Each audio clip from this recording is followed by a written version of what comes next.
Chapter 1. Oliver's Early Life. Oliver Twist was born in a workhouse, and when he arrived in this hard world, it was very doubtful whether he would live beyond the first 3 minutes. He lay on a hard little bed and struggled to start breathing. Oliver fought his first battle without much assistance from the 2 people present at his birth. One was an old woman, who was nearly always drunk, and the other was a busy local doctor, who was not paid enough to be very interested in Oliver's survival. After all, death was a common event in the workhouse, where only the poor and homeless lived. However, Oliver managed to draw his first breath, and then announced his arrival to the rest of the workhouse by crying loudly. His mother raised her pale young face from the pillow and whispered, "Let me see the child and die." The doctor turned away from the fire, where he had been warming his hands. "You must not talk about dying yet," he said to her kindly. He gave her the child to hold. Lovingly, she kissed the baby on its forehead with her cold white lips, then stared wildly around the room, fell back, and died. "Poor dear," said the nurse, hurriedly putting a green glass bottle back in the pocket of her long skirt. The doctor began to put on his coat. "The baby is weak and will probably have difficulties," he said. "If so, give it a little milk to keep it quiet." Then he looked at the dead woman. "The mother was a good-looking girl. Where did she come from?" "She was brought here last night," replied the old woman. "She was found lying in the street. She'd walked some distance, judging by her shoes, which were worn to pieces. Where she came from, where she was going to, or what her name was, nobody knows." The doctor lifted the girl's left hand. "The old story," he said sadly, shaking his head. "No wedding ring, I see. Ah, good night." And so Oliver was left with only the drunken nurse. Without clothes, under his first blanket, he could have been the child of a king or a beggar. But when the woman dressed him later in rough cotton clothes, yellow with age, he looked exactly what he was, an orphan in a workhouse, ready for a life of misery, hunger, and neglect. Oliver cried loudly. If he could have known that he was a workhouse orphan, perhaps he would have cried even more loudly. There was no one to look after the baby in the workhouse, so Oliver was sent to a special baby farm nearby. There, he and 30 other children rolled around the floor all day without the inconvenience of too much food or too much clothing. Mrs. Mann, the old woman who looked after them, was very experienced. She knew what was good for children, and a full stomach was very dangerous to their health. She also knew what was good for herself, so she kept for her own use the money that she was given for the children's food. The board, responsible for the orphans, sometimes checked on the health of the children, but they always sent the beadle, a kind of local policeman, to announce their visit the day before. So whenever the board arrived, of course, the children were always neat and clean. This was the way Oliver was brought up. Consequently, at the age of 9, he was a pale, thin child and short for his age. But despite frequent beatings by Mrs. Mann, his spirit was strong, which was probably the reason why he managed to reach the age of 9 at all. On Oliver's 9th birthday, Mr. Bumble the Beadle came to the house to see Mrs. Mann. Through the front window, Mrs. Mann saw him at the gate and turned quickly to the girl who worked with her. "Quick, take Oliver and those others upstairs to be washed," she said. Then she ran out to unlock the gate. It was always kept locked to prevent official visitors walking in unexpectedly. "I have business to talk about," Mr. Bumble told Mrs. Mann as he entered the house. He was a big, fat man, often bad-tempered, and was full of self-importance. He did not like to be kept waiting at a locked gate. Mrs. Mann took his hat and coat, placed a chair for him, and expressed great concern for his comfort. "You've had a long walk, Mr. Bumble," she said, "and you must be thirsty." She took out a bottle from the cupboard. "No, thank you, Mrs. Mann, not a drop." He waved the bottle away. "Just a little drop, Mr. Bumble, with cold water," said Mrs. Mann persuasively. Mr. Bumble coughed. "What is it?" he asked, looking at the bottle with interest. "Gin. I keep it for the children's medicine drink." "You give the children gin, Mrs. Mann?" asked Mr. Bumble, watching as she mixed his drink. "Only with medicine, sir. I don't like to see them suffer." "You're a good woman, Mrs. Mann." Mr. Bumble drank half his glass immediately. "I'll tell the board about you. Now, the reason why I'm here. Oliver Twist is 9 years old today. We've never been able to discover anything about his parents." "Then how did he get his name?"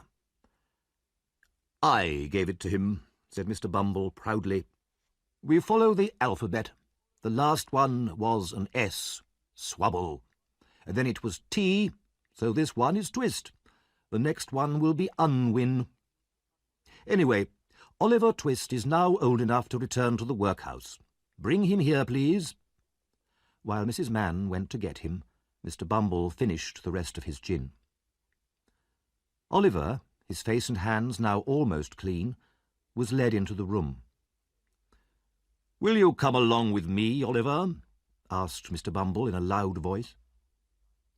Oliver was very glad to be free of Mrs. Mann's violence, but he said nothing because she was angrily shaking her finger at him. However, as the gate closed behind Oliver, he burst into tears. He was leaving behind the other children, the only friends he had, and he realized at that moment how lonely he was in the world.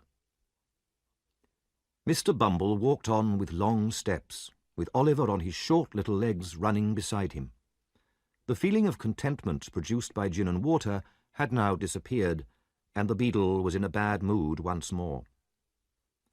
Back at the workhouse, Oliver was taken to see the board. He stood in front of 10 fat men who were sitting around a table. "What's your name, boy?" asked a particularly fat man with a very round red face. Oliver was frightened at the sight of so many people and started to cry. "Why are you crying?" The beadle hit him on the back, and so naturally Oliver cried even more.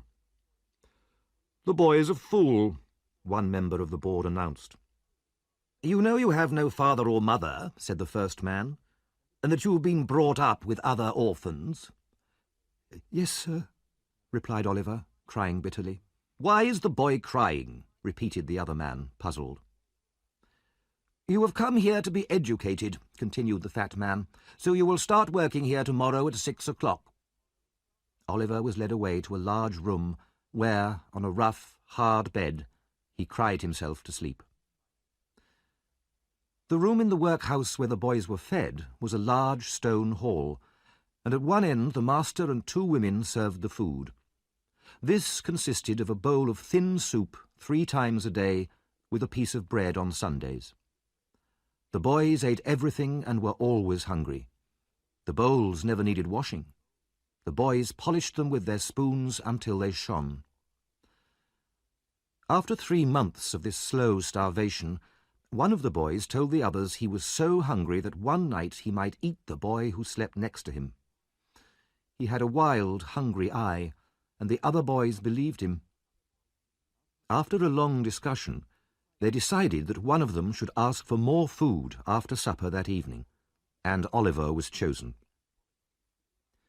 The evening arrived, the soup was served, and the bowls were empty again in a few seconds. Oliver went up to the master with his bowl in his hand. He felt very frightened, but also desperate with hunger.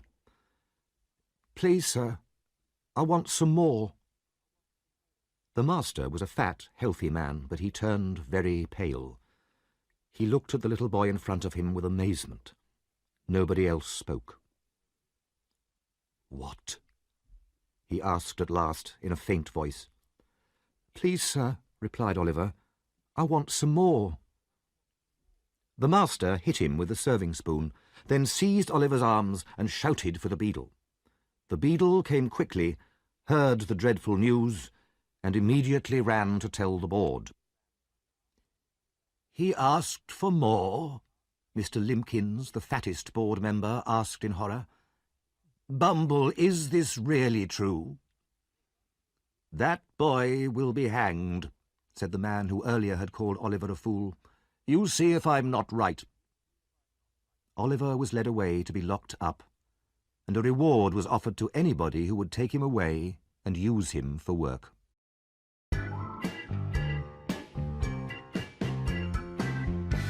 Chapter 2.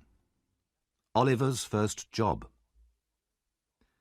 Oliver stayed a prisoner alone in the dark room for a week. He cried bitterly all day, and when the long night came, he spread his little hands over his eyes to shut out the darkness, and tried to sleep. He was given freezing water to wash with, and was beaten daily by Mr. Bumble in front of all the other boys in the hall, as a warning to them. One day, Mr. Bumble met the local undertaker, Mr. Sowerberry, outside the workhouse. "Do you know anybody who wants to train a boy for work, Mr. Sowerberry?" Mr. Bumble pointed at the notice on the wall above him, which offered £5 to anybody who would take Oliver Twist for work. Mr. Sowerberry rubbed his chin and thought for a while. "I pay enough for the poor with my taxes," he said, "so why shouldn't I be able to make use of them in my work? Yes, I'll take the boy myself." And so the board agreed to send Oliver to work for the undertaker. The necessary papers were signed. Oliver's small possessions were put into a brown paper parcel, and he was led to Mr. Sowerberry's house by Mr. Bumble. As they walked along, tears began to run down Oliver's face. "What is it this time?" asked Mr. Bumble impatiently. "Don't be so ungrateful. This gentleman is going to look after you." "It's just that I'm so lonely, sir," said the child. "Everybody hates me. Please don't be angry with me, sir." Even Mr. Bumble felt a little pity. He coughed, told Oliver to dry his eyes and be a good boy, and walked on with him in silence. The undertaker had just finished work for the day when Mr. Bumble entered his shop. "Here, I've brought the boy," said the beadle. Oliver bowed to the undertaker, who raised his candle to get a better view of the boy. "Mrs. Sowerberry," he called, "come and have a look." His wife, a short, thin woman with a disagreeable face, came out to see. "He's very small," she said immediately. "He is," agreed Mr. Bumble, "but he'll grow, Mrs. Sowerberry." "Yes," she said crossly, "when he eats our food. Go on, get downstairs." She pushed Oliver downstairs into a damp, dark kitchen and called to the girl working down there. "Here, Charlotte, give this boy some meat that the dog left, if he thinks it's good enough for him." Oliver tore the meat to pieces with his teeth as if he were a wild animal. Mrs. Sowerberry watched him in silent horror, already thinking about her future food bills, then took him upstairs to the shop. "You'll sleep here among the coffins," she said. Oliver stared around the dark, airless shop at the coffins, some finished, some only half made. He trembled at the thought of ghosts. His bed was a small hole in the floor and looked very like a grave. But it was not only the room that depressed Oliver. He felt very lonely, with no friends and no one to care for him. As he lay on the bed, he found himself wishing that it really was his grave. The next morning, he was woken up by someone kicking at the shop door. "Open the door, will you?" shouted a voice through the keyhole. "Yes, sir." "I suppose you're the new boy," said the voice through the keyhole. "How old are you?" 10, sir." "Then I'll hit you when I get in," said the voice. Oliver was experienced enough to know that the promise was probably true. He opened the door with a shaking hand, then looked up and down the street. All he could see was a large boy wearing the uniform of one of the charity schools where the children of the very poor used to go. "Did you want a coffin?" asked Oliver innocently. The charity boy looked at him fiercely. "You'll be needing a coffin soon, workhouse, if you make jokes like that. I'm Mr. Noah Claypole, and you're working under me. Now hurry up and open the curtains." As he said this, he kicked Oliver and entered the shop. He was a big, clumsy boy of about 14, with a large head and very small eyes. Added to these attractions were a red nose and dirty yellow trousers. The boys went down to breakfast, which the girl Charlotte had made for them. She gave an extra piece of meat to Noah, then told Oliver to hurry up, as it was his job to look after the shop. "Did you hear that, workhouse?" shouted Noah. "He heard, Noah," said Charlotte. "Leave him alone." "Why?" asked Noah. "All his relations have already left him alone. His mother and father aren't going to interfere with him." Charlotte and Noah both started laughing loudly. Oliver sat alone in the corner, eating old bits of bread. Noah was a charity boy, but not a workhouse orphan. He at least knew who his parents were. But for a long time, all the local shop boys had insulted him because he wore the uniform of a charity boy. Now fortune had brought him a creature in an even lower position in society than himself. Noah intended to repay to Oliver every insult he had ever received, and to make the new boy's life a misery. After a few weeks, Mr. Sowerberry decided that he liked Oliver's appearance enough to train him in the undertaking business. Oliver's permanent expression of sadness was very suitable, the undertaker thought, for collecting dead bodies from houses and accompanying the coffins to funerals. One day, Mr. Bumble came to tell them about a woman who had died in an extremely poor part of the town, and Sowerberry and Oliver went to collect the body. They went down dirty, narrow streets, where the houses on either side were tall and large, but very old. Some of the houses were almost falling down, and had to be supported by huge blocks of wood. The area was so poor that even the dead rats in the street looked as though they had died of hunger. They found the right house, and climbed the dark stairs to a miserable little room. Some children watched them from the shadows as they entered. Something lay beneath a blanket on the floor in one corner. A man and an old woman stood near the body. Oliver was afraid to look at them. With their thin faces and sharp teeth, they looked like the rats he had seen outside. As Sowerberry began to measure the body for a coffin, the man knelt on the floor and cried out, "She starved to death, I tell you. That's why she died." He fell to the floor, and all the children behind him started to cry. Sowerberry and Oliver, their work done, left as fast as they could. They returned the next day with the coffin, and 4 men from the workhouse who were to carry it. The man and the old woman followed the coffin to the church, and waited silently by the grave for the priest to arrive. When at last he came, he hurried through the burial prayers, and as quickly as possible, it was only a job after all, the coffin was put into the ground.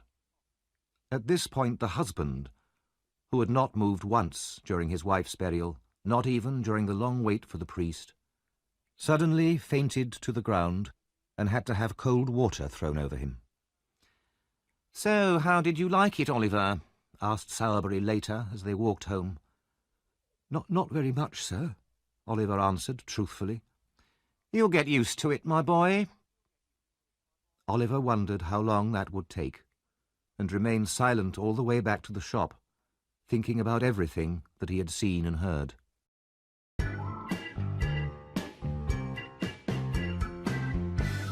Chapter 3. Oliver Goes to London.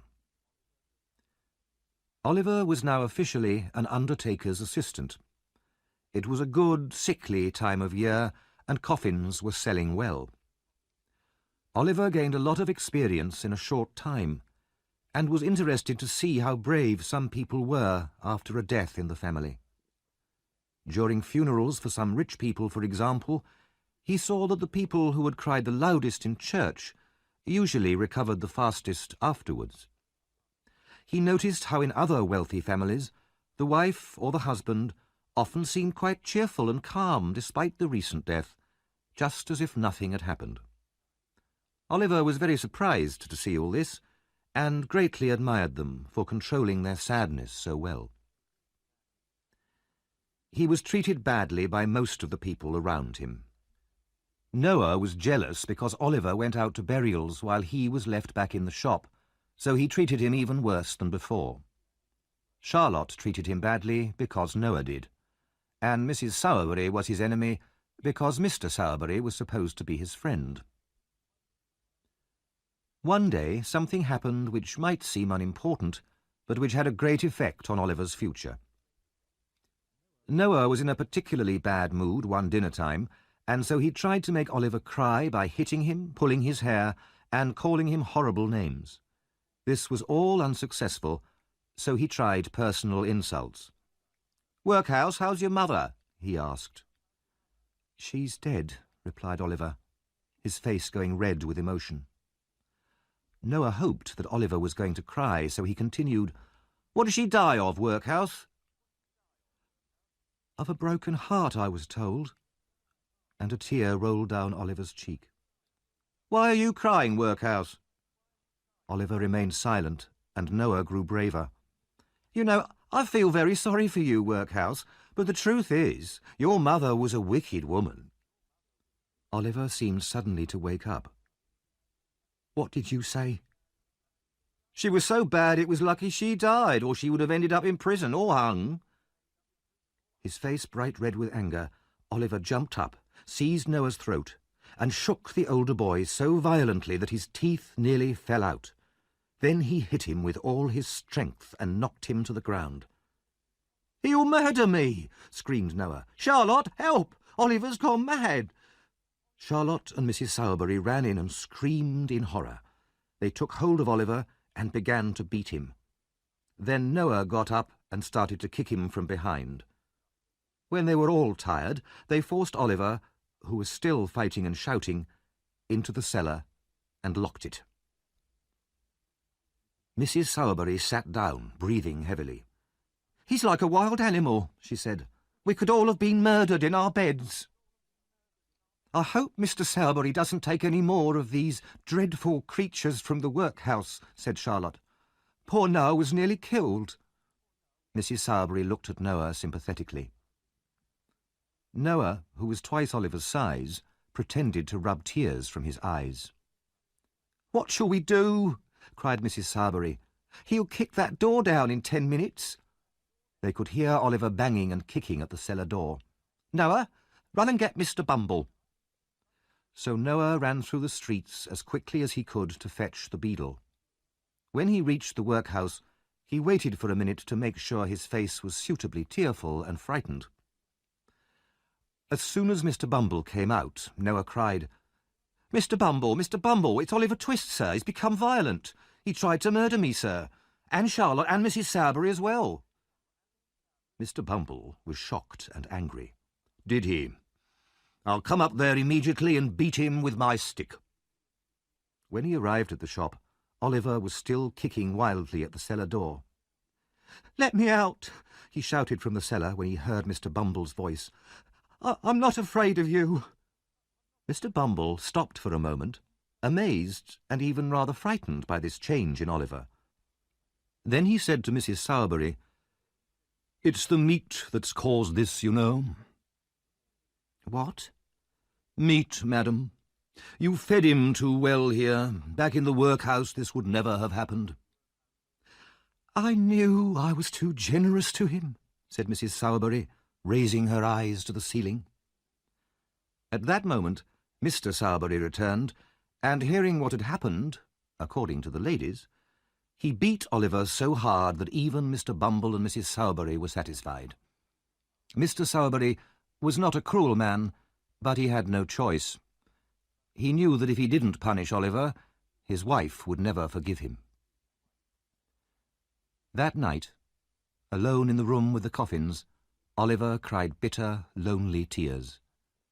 He did not sleep, and very early in the morning, before anyone was awake, he quietly unlocked the shop door and left the house. He ran up the street and through the town as far as the main road, where he saw a sign that told him it was just 70 miles from there to London. The name London gave the boy an idea. That huge place.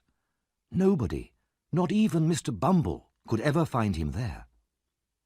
He had heard old men in the workhouse say it was a good place for brave boys, and that there was always work there for those that wanted it. It would be the best place for him. He jumped to his feet and walked forward again. But after only 4 miles, he began to realize just how far he would have to walk.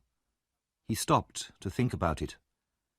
He had a piece of bread, a rough shirt, 2 pairs of socks, and a penny.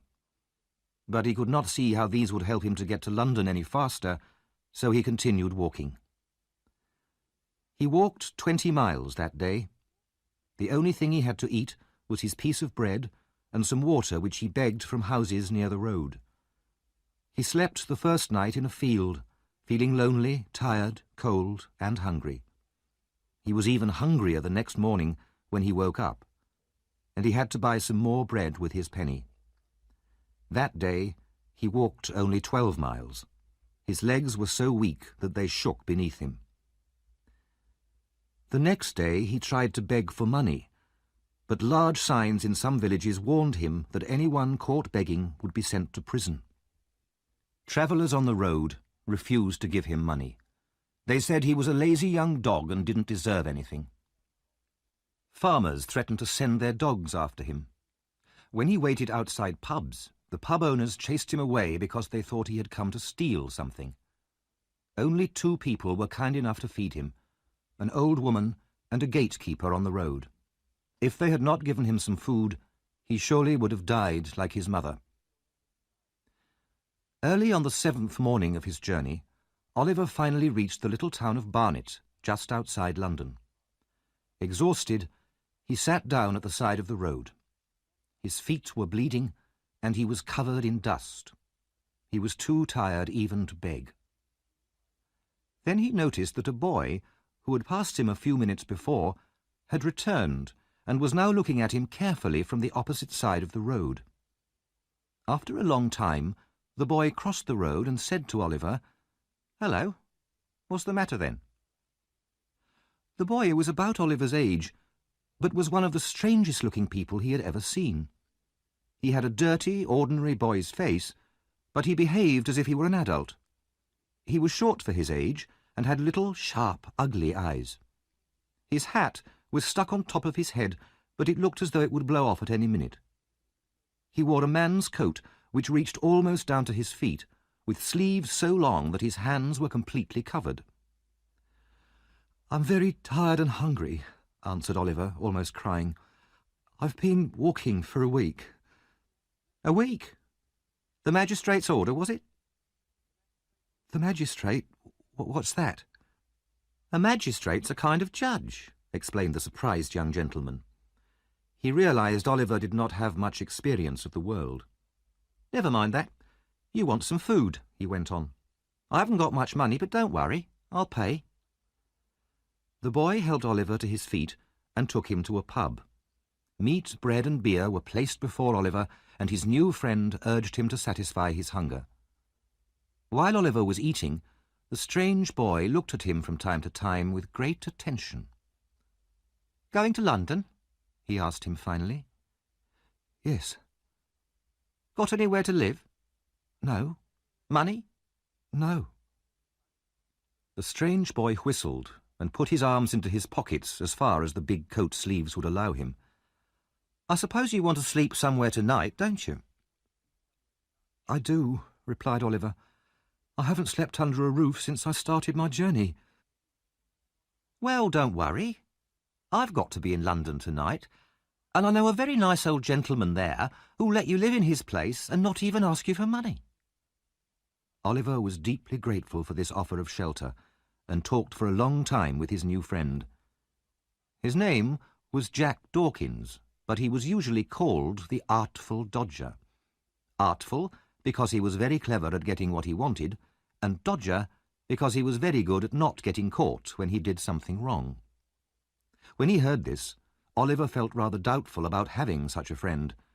However, he wanted first to meet the kind old gentleman in London who would help him. After that, he could decide whether to continue the friendship with the Artful Dodger.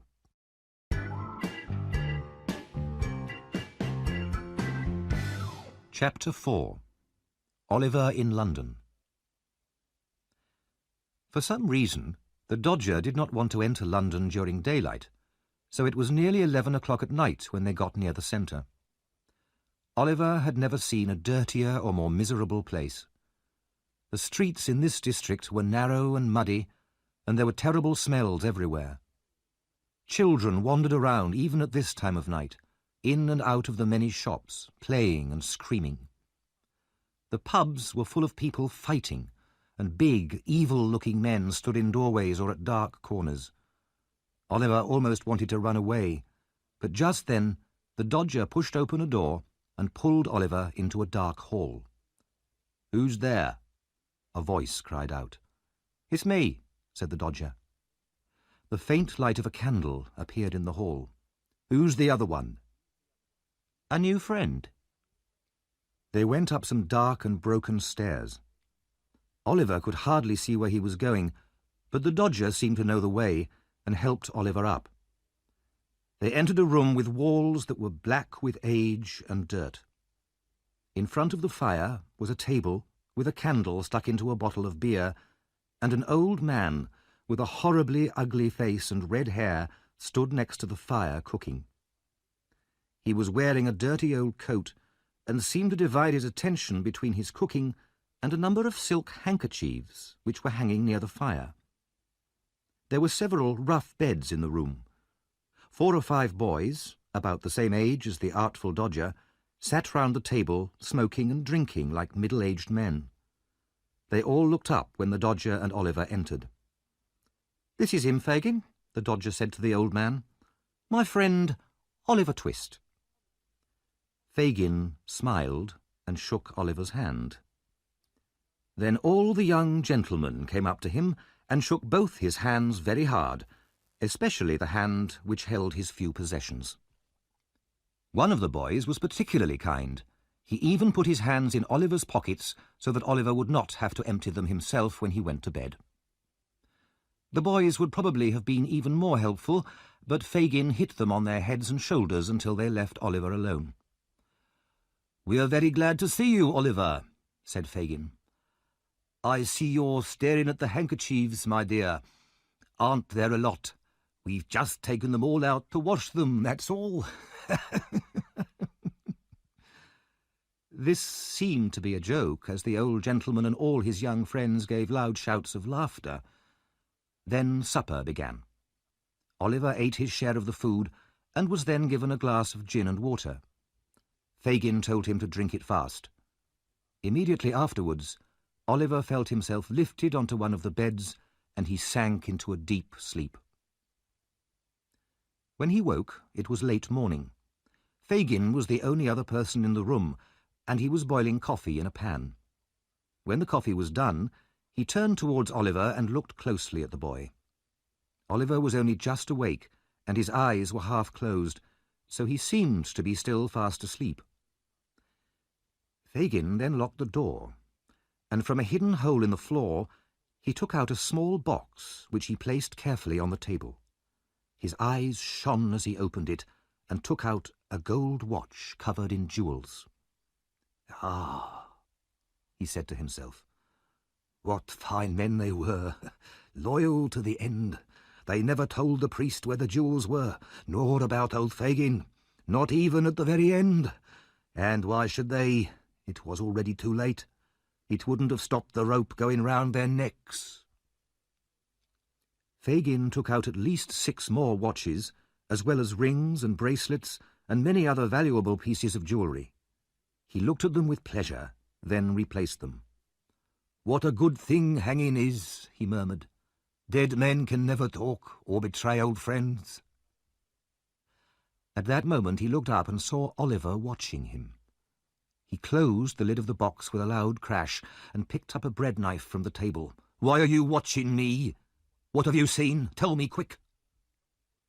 "I couldn't sleep any longer, sir," said Oliver, terrified. "I'm very sorry." "You weren't awake an hour ago?" Fagin asked fiercely, still holding the knife. "I promise I wasn't, sir," replied Oliver. "Don't worry, my dear," Fagin said, putting down the knife and becoming once again the kind old gentleman. He laughed. "I only tried to frighten you, my dear. You're a brave boy, Oliver.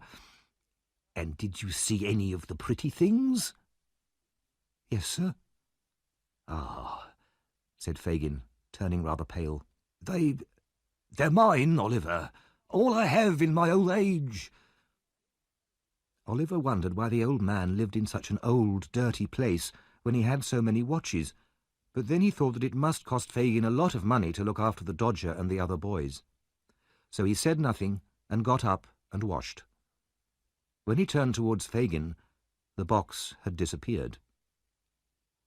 Soon the Dodger entered with a cheerful young man named Charlie Bates. "Have you been at work this morning?" Fagin asked the Dodger.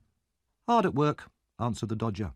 Good boys, said Fagin. "What have you got?" "A couple of pocket-books and some handkerchiefs." "Good workers, aren't they, Oliver?" said the old man. "Very good," said Oliver. The others all started laughing, though Oliver saw nothing funny in his answer. Fagin inspected the handkerchiefs and told the 2 boys that they were extremely well made and that he was very pleased with their work. After breakfast they played a very strange game. The cheerful old man put a watch in his jacket pocket, with a guard chain round his neck and a notebook and a handkerchief in his trouser pocket. Then he went up and down the room, holding a walking stick, just like the old gentleman who walked in the streets. Sometimes he stopped at the fireplace, and sometimes at the door, pretending to stare with great interest into shop windows. He would then constantly look round, as if afraid of thieves, touching all his pockets in such a natural and funny way that Oliver laughed until the tears ran down his face.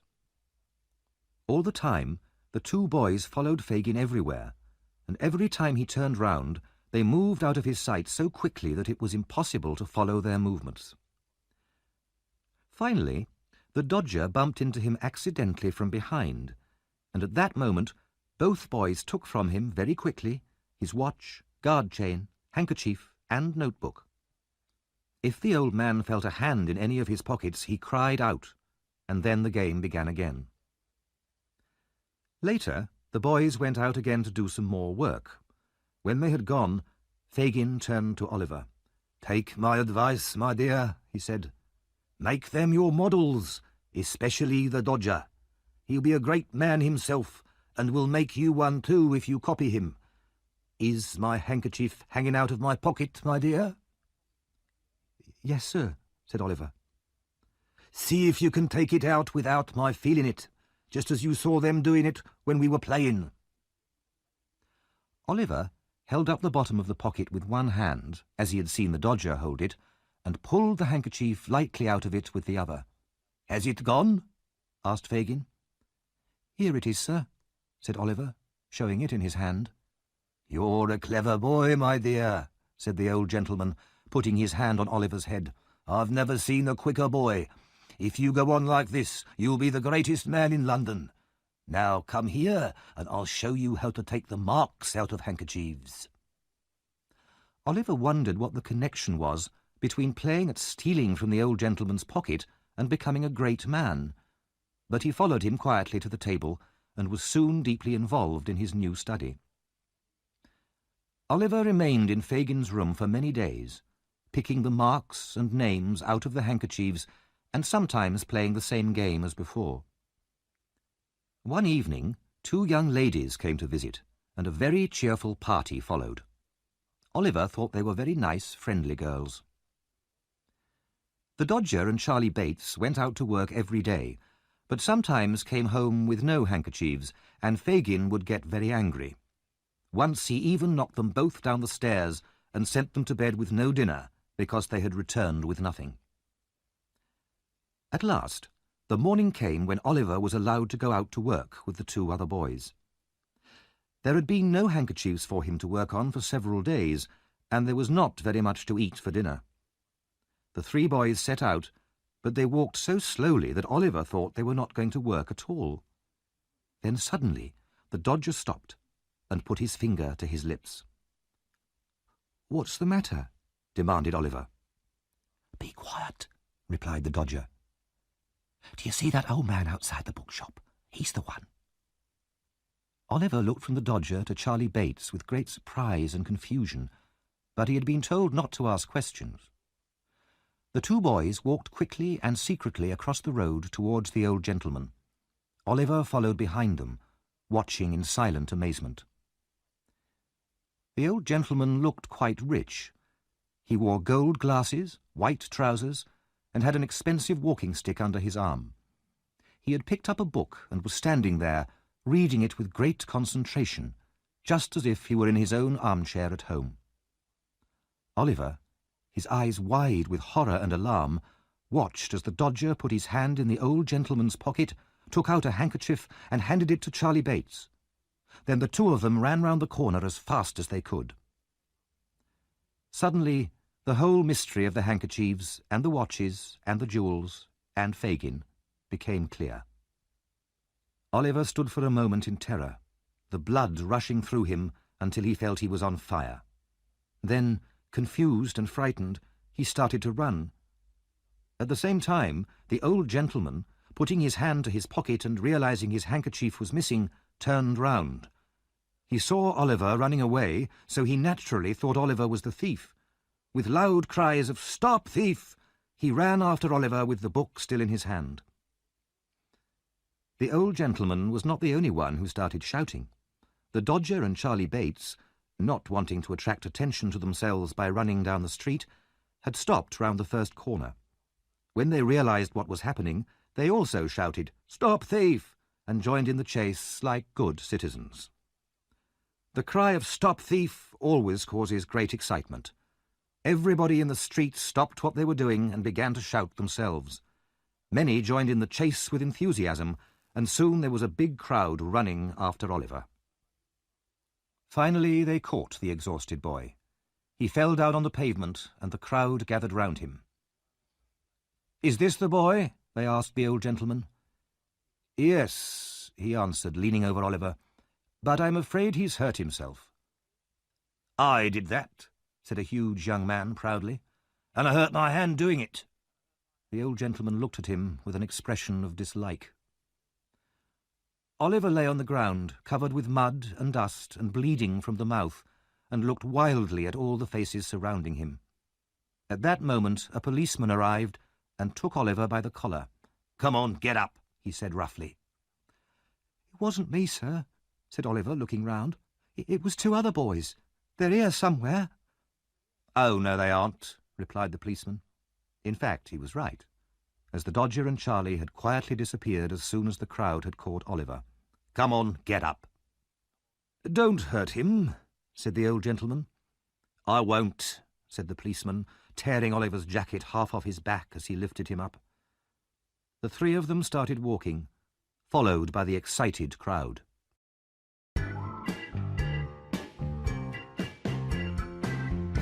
Chapter 5. Oliver's life changes. Oliver was taken to the nearest police station. The officer at the gate looked at the boy. "Another young thief, eh?" He turned to the old gentleman. "Are you the person who was robbed, sir?" "Yes, I am," replied the old gentleman, "but I'm not sure that this boy actually took the handkerchief. I don't really want to take him to court." "Too late. He must go before the magistrate now." Oliver was locked in a small stone cell which was disgustingly dirty and smelly. As the key turned in the lock, the old gentleman said to himself thoughtfully, "There's something in that boy's face. He could be innocent. Have I seen someone like him before?" After thinking about this for a few minutes, he said, "No, it must be imagination." He sighed unhappily and began reading the book again. Some time later, the officer touched his shoulder and told him that the court was ready. A magistrate was a judge who dealt with small crimes in local courts, and the magistrate for this district was well known. His name was Mr. Fang, and he was a disagreeable, bad-tempered man. Today, he was in a particularly bad mood. He frowned angrily at the old gentleman and asked sharply, "Who are you?" "My name, sir, is Brownlow." "Officer, what is this man charged with?" "He's not charged, sir," answered the officer. "He's accusing the boy." The magistrate looked at Mr. Brownlow from head to foot. "And what have you got to say?" Mr. Brownlow began to explain. "I was standing outside a bookshop—" "Be quiet, sir," shouted Mr. Fang. "Policeman, now, you arrested the boy. What happened?" The policeman told the magistrate what he had heard and how he had searched Oliver afterwards and found nothing. "Are there any witnesses?" asked the magistrate. "None," answered the policeman. Mr. Fang then turned to Mr. Brownlow and angrily told him to describe what had happened. Mr. Brownlow explained that he had run after the boy only because he saw him running away. He did not think that the boy was the actual thief, and he hoped that the boy would not be punished. "He's been hurt already," he added, "and now I'm afraid he's very ill." "I don't believe that for a moment," said Mr. Fang unpleasantly. He turned to Oliver. "Come now, don't try any clever tricks with me. What's your name?" he demanded. Oliver tried to reply, but he was too weak to speak. He was deadly pale, and he felt the room spinning round him. At last he managed to whisper a request for water, but the magistrate refused angrily. Suddenly, Oliver fainted and fell to the floor. Mr. Fang stared at him angrily. "Guilty, 3 months' prison," he said immediately. "Let him lie there. He'll soon be tired of that." Mr. Fang stood up. "This court is now closed." At that moment, a man in an old black coat rushed in. "Stop!" he shouted. "Don't take the boy away. I saw it all. I'm the bookshop owner." Mr. Fang's face was black with anger at this unexpected interruption, but the bookshop owner demanded to be heard. He described exactly what had really happened. He had seen 2 boys steal the handkerchief and then run away, leaving Oliver to be arrested. In a final burst of bad temper, Mr. Fang said that his time had been wasted. He announced that Oliver was innocent and ordered everybody out of the court. The order was obeyed, and as Mr. Brownlow turned to go down the street, he saw Oliver lying on the pavement, shaking, his face as white as death. Poor boy," said Mr. Brownlow, bending over him. He called a coach quickly, laid Oliver on the seat, and drove away. The coach stopped at a neat house in a quiet, shady street in North London. Oliver was gently carried into a bed and received more care and kindness than he had ever had in his life. But he had a fever, and for many days he lay there unconscious. When he eventually awoke, weak, thin and pale, he looked anxiously around the room. "What room is this? Where am I?" he said. "This is not the place I fell asleep in." Mrs. Bedwin, the motherly old housekeeper, heard his words and instantly came to him. "Hush! Be quiet, my dear, or you'll be ill again. Lie down." He lay down and woke up again much later. After a while, he was able to sit up in a chair, although he was still too weak to walk. In this new position, he could see a picture of a woman hanging on the wall opposite. "Who is that, madam?" he asked the old housekeeper. "I don't know, my dear. Do you like it?" "The eyes look so sad, and they seem to be staring at me. as if the person was alive and wanted to speak to me but couldn't. "You're weak and nervous after your illness," Mrs. Bedwin said kindly. "Don't worry about things like that." Later that day, Mr. Brownlow came in, having heard that the boy was a little better at last. He was delighted to see that Oliver could sit up, but when he saw Oliver's face clearly, Mr. Brownlow stared hard at him. "I hope you're not angry with me, sir," said Oliver anxiously. "No, no, not in the least," he replied. Then he turned to the housekeeper. "But look, Mrs. Bedwin, look there." He pointed to the picture of the woman above Oliver's head, and then to the boy's face. It was a living copy of the picture. Even the expression was the same. Oliver did not understand what was happening. He was so alarmed by Mr. Brownlow's excitement that he fainted once more. The Dodger and Charlie Bates had left the crowd which was chasing Oliver as soon as they could. They went back to their house through the narrow streets, using a complicated route in case anyone was following them.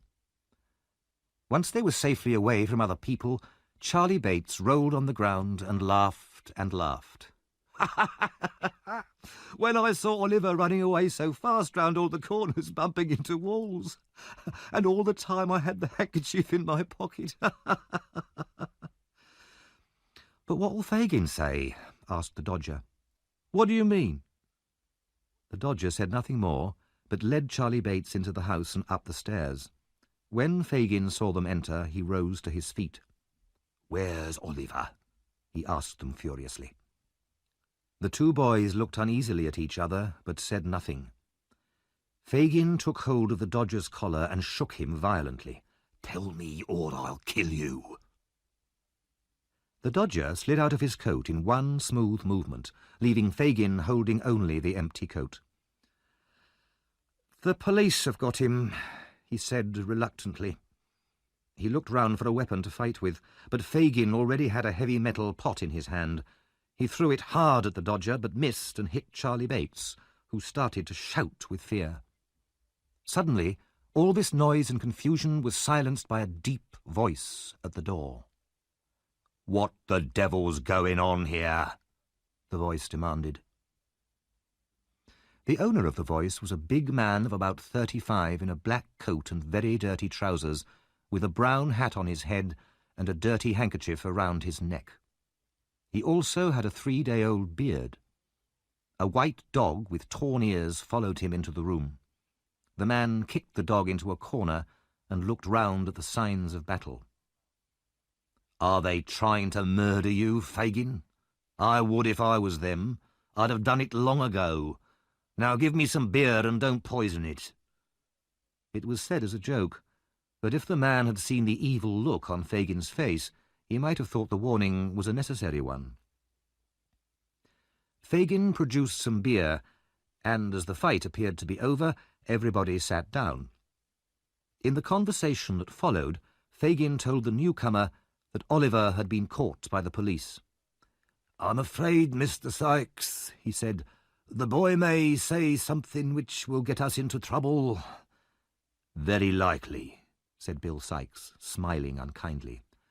"You've got problems, Fagin." "And I'm afraid," added Fagin, ignoring Sykes's remark, "that if we're in trouble, then a lot of other people will be in trouble too, if you understand me, my dear." Sykes turned angrily towards the old man. There was a silence. Then Sykes said, "Somebody must find out what's happened. If he hasn't said anything yet, we must catch him when he leaves the police station." Fagin nodded. But there was a difficulty. None of them wanted to go anywhere near a police station. The problem was solved with the arrival of the two young ladies whom Oliver had met one evening in Fagin's house. "Nancy, my dear," Fagin said. He smiled sweetly at one of the young ladies. "Can you go to find out what's happened to Oliver?" The young lady answered calmly, "No, I won't." "You're the only one here that the police in this district don't know," said Sykes. "She'll go, Fagin." "No," repeated Nancy. "Yes, she will, Fagin."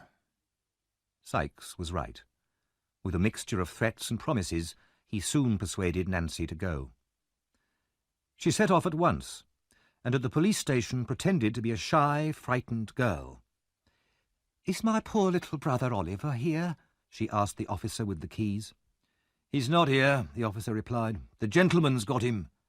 "The gentleman? Oh, no. What gentleman?" cried Nancy, very upset.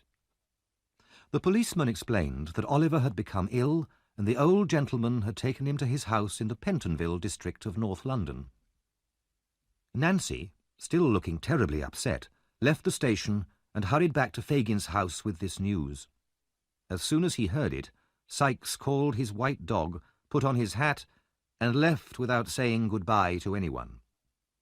"We must find him," Fagin said urgently to the rest of them. "No one can stay here. It's too dangerous now. All of you, walk around Pentonville and keep your ears open.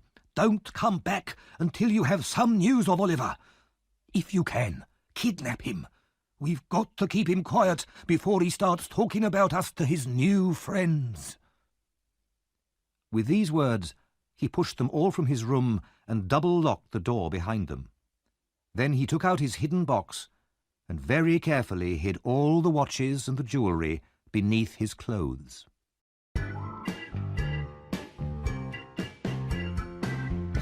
Chapter 6. Oliver is found again. Oliver began to recover and slowly regain his strength. The picture that had caused Mr. Brownlow's excitement was taken down from the wall and was not mentioned again. Oliver was disappointed at the disappearance of the picture, since he liked the woman's face, but he had many other things to think about now. They were happy days while Oliver was getting better. He played cards with Mrs. Bedwin and listened to stories about her family. The days were all so quiet and relaxing after the hardships and poverty of his previous life. Mr. Brownlow bought him a new suit and new shoes, and Oliver's dirty old clothes were given away. One day, Mr. Brownlow asked him to come to his study for a little talk. Oliver went in and sat down. He looked at Mr. Brownlow's serious face in alarm. "Don't tell me you're going to send me away, sir, please," he exclaimed. "Let me stay here. I could help with the housework. Please, sir." "My dear child, don't be afraid," said Mr. Brownlow kindly. "I won't desert you. I believe that you're a good boy, not a common thief. You told me you're an orphan. That seems to be the truth. But I want to hear now the whole story of your life, and how you came to be with the boys I saw you with that day." Oliver began his story, but was soon interrupted by the arrival of Mr. Grimwig, an old friend of Mr. Brownlow's. Mr. Grimwig was a fierce old gentleman and very fond of arguments. He clearly knew all about Oliver and inspected him closely. "So this is the boy, is it?" he said at last. Oliver bowed politely and was introduced by Mr. Brownlow. Tea was then brought in, and during the meal Mr. Grimwig stared so hard at Oliver that the boy felt rather confused. Eventually, Mr. Grimwig whispered to Mr. Brownlow, "He may be a good-looking boy, but I think he's deceiving you, my good friend." "Nonsense," said Mr. Brownlow, becoming angry. "Well, we'll see," answered his friend. "We'll see." Later that afternoon, Mr. Brownlow wanted to return some books to a bookseller and to send some money for new books that he had already collected. Mr. Grimwig suggested that Oliver should go. "He'll be sure to deliver everything safely," he said with a smile. "Yes, please let me take them," said Oliver, delighted to be of use. Mr. Brownlow hesitated, but Mr. Grimwig's smile had annoyed him. "Very well," he said. "Here are the books, Oliver, and a £5 note. The bookseller will give you 10 shillings change." "I won't be 10 minutes," replied Oliver eagerly, and he ran out into the street. "So you expect him to come back, do you?" inquired Mr. Grimwig. "Yes, I do," said Mr. Brownlow, smiling confidently. "Don't you?" "No. He has a new suit of clothes, some valuable books, and a £5 note in his pocket. He'll join his old friends the thieves and laugh at you. If he comes back, I'll eat my hat." The two men sat by the window with a pocket watch between them and waited for Oliver's return. Oliver hurried through the streets to the bookshop, thinking how lucky he was. Suddenly, there was a loud scream behind him. "Oh, my dear brother!" Before he could look round, a pair of arms was thrown tightly around his neck. "Don't!" he cried, struggling. "Let go! Why are you stopping me? Who is it?" The young woman holding him started to cry loudly. "I've found him! Oh, Oliver, you naughty boy, to make me suffer so much! Come home immediately, you cruel boy!" She burst into tears, and several people stopped to stare at what was happening. "What's the matter?" asked one of the watching women. "He ran away from his parents a month ago," the young woman said. "They're hard-working, respectable people, and he left them to join a gang of thieves and bad characters and almost broke his mother's heart." "Go home, you horrible child," said another woman. "Yes, go back to your parents," said a third. "But I haven't got any," replied Oliver, greatly alarmed. "I haven't got a sister either. I'm an orphan. I live in Pentonville." "Listen to him. Make him come home," the young woman said to the crowd, "or you kill his dear mother and father and break my heart." Suddenly, Oliver recognised the woman he had seen in Fagin's house. "It's Nancy," he said without thinking. "You see," cried Nancy to the crowd, "he knows me." Just then a big man ran out of a beer shop, followed by a white dog. "What's this, young Oliver? Come home to your poor mother, you young devil. And what books are these? You've stolen them, haven't you? Give them to me." The man, who was Bill Sikes, seized Oliver with one strong hand and hit him on the head with the other. "That'll do him good," shouted some of the crowd. "It's the only way to treat boys like him." Bill Sikes held onto Oliver's arm.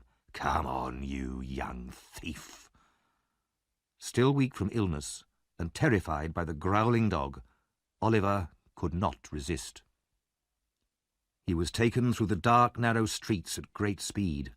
Sikes and Nancy gave him no chance to escape, and Oliver had no breath to call out for help. All too quickly, he was back in Fagin's house, where his old friends were waiting for him. "Delighted to see you looking so well, my dear," Fagin said, bowing politely. "Why didn't you write and say you were coming? We'd have got something warm for supper." The Dodger and Charlie Bates roared with laughter, and the Dodger began looking through the books Oliver had with him. "Give them back," Oliver cried. "Those books belong to the kind old gentleman who took me into his home. Send him back the books and the money. He'll think I stole them." "You're right," laughed Fagin. "He will think that." Oliver jumped to his feet and ran wildly from the room, shouting for help. The Dodger and Fagin caught him easily and brought him back. Then the old man picked up a long piece of wood. "So you wanted to get away, my dear, did you? Wanted to call the police and get help? We'll cure you of that." He hit Oliver hard on the shoulders with the stick. He was raising it for a second hit when Nancy rushed forward and, seizing the piece of wood, threw it into the fire. "I won't let you do it, Fagin," she shouted. "You've got him again, isn't that enough? Now leave him alone." Fagin and Sikes looked at each other, shocked by her reaction. "You better keep quiet, my girl," growled Sikes. "No, I won't," cried the girl wildly. "Now you've got the boy, you'll turn him into a thief and a liar. Isn't that enough without killing him too?"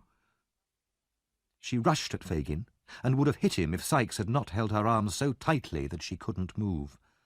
She struggled wildly for a while, then, exhausted, she fainted.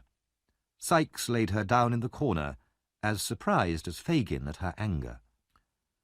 "She can be really wild when she's angry," Sikes said. Fagin wiped his forehead. "That's the trouble with women," he said. "But she's a clever girl in her work." Then Charlie Bates and the Dodger took away Oliver's expensive new suit, gave him some old clothes, and locked him up in a dark room. Oliver felt tired and ill, and was soon fast asleep.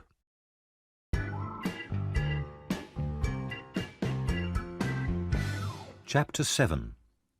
The Robbery.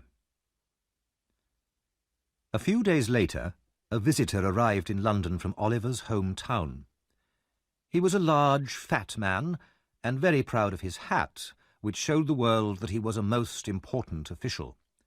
It was, in fact, Mr. Bumble the Beadle, Oliver's old enemy. Mr. Bumble had completed his business in the city and had just finished a most satisfactory meal in a pub. He pulled up his chair to the fire to enjoy his hot gin and water in comfort and opened the newspaper. The first thing he saw was this notice. A reward of £5 is offered for any information leading to the discovery of a young boy, Oliver Twist, who was kidnapped from his home in Pentonville last Thursday evening. I am also very interested in any information about his past. There was then a full description of Oliver's clothes and appearance, and Mr. Brownlow's full address. Mr. Bumble rubbed his eyes, read the notice again, and was at the address in less than 10 minutes. He was shown into Mr. Brownlow's study, where the old gentleman and his friend Mr. Grimwig were sitting. "Do you know where the poor boy is now?" Mr. Brownlow asked, when the Beadle had explained the reason for his visit. Mr. Bumble shook his head. "Do you know anything good about him?" asked Mr. Grimwig, looking closely at Mr. Bumble's face. Mr. Bumble shook his head again, very seriously, and turned down the corners of his mouth. "Then tell us everything you know about him," said Mr. Brownlow impatiently. Mr. Bumble put down his hat, unbuttoned his coat, folded his arms, and sat back in his chair.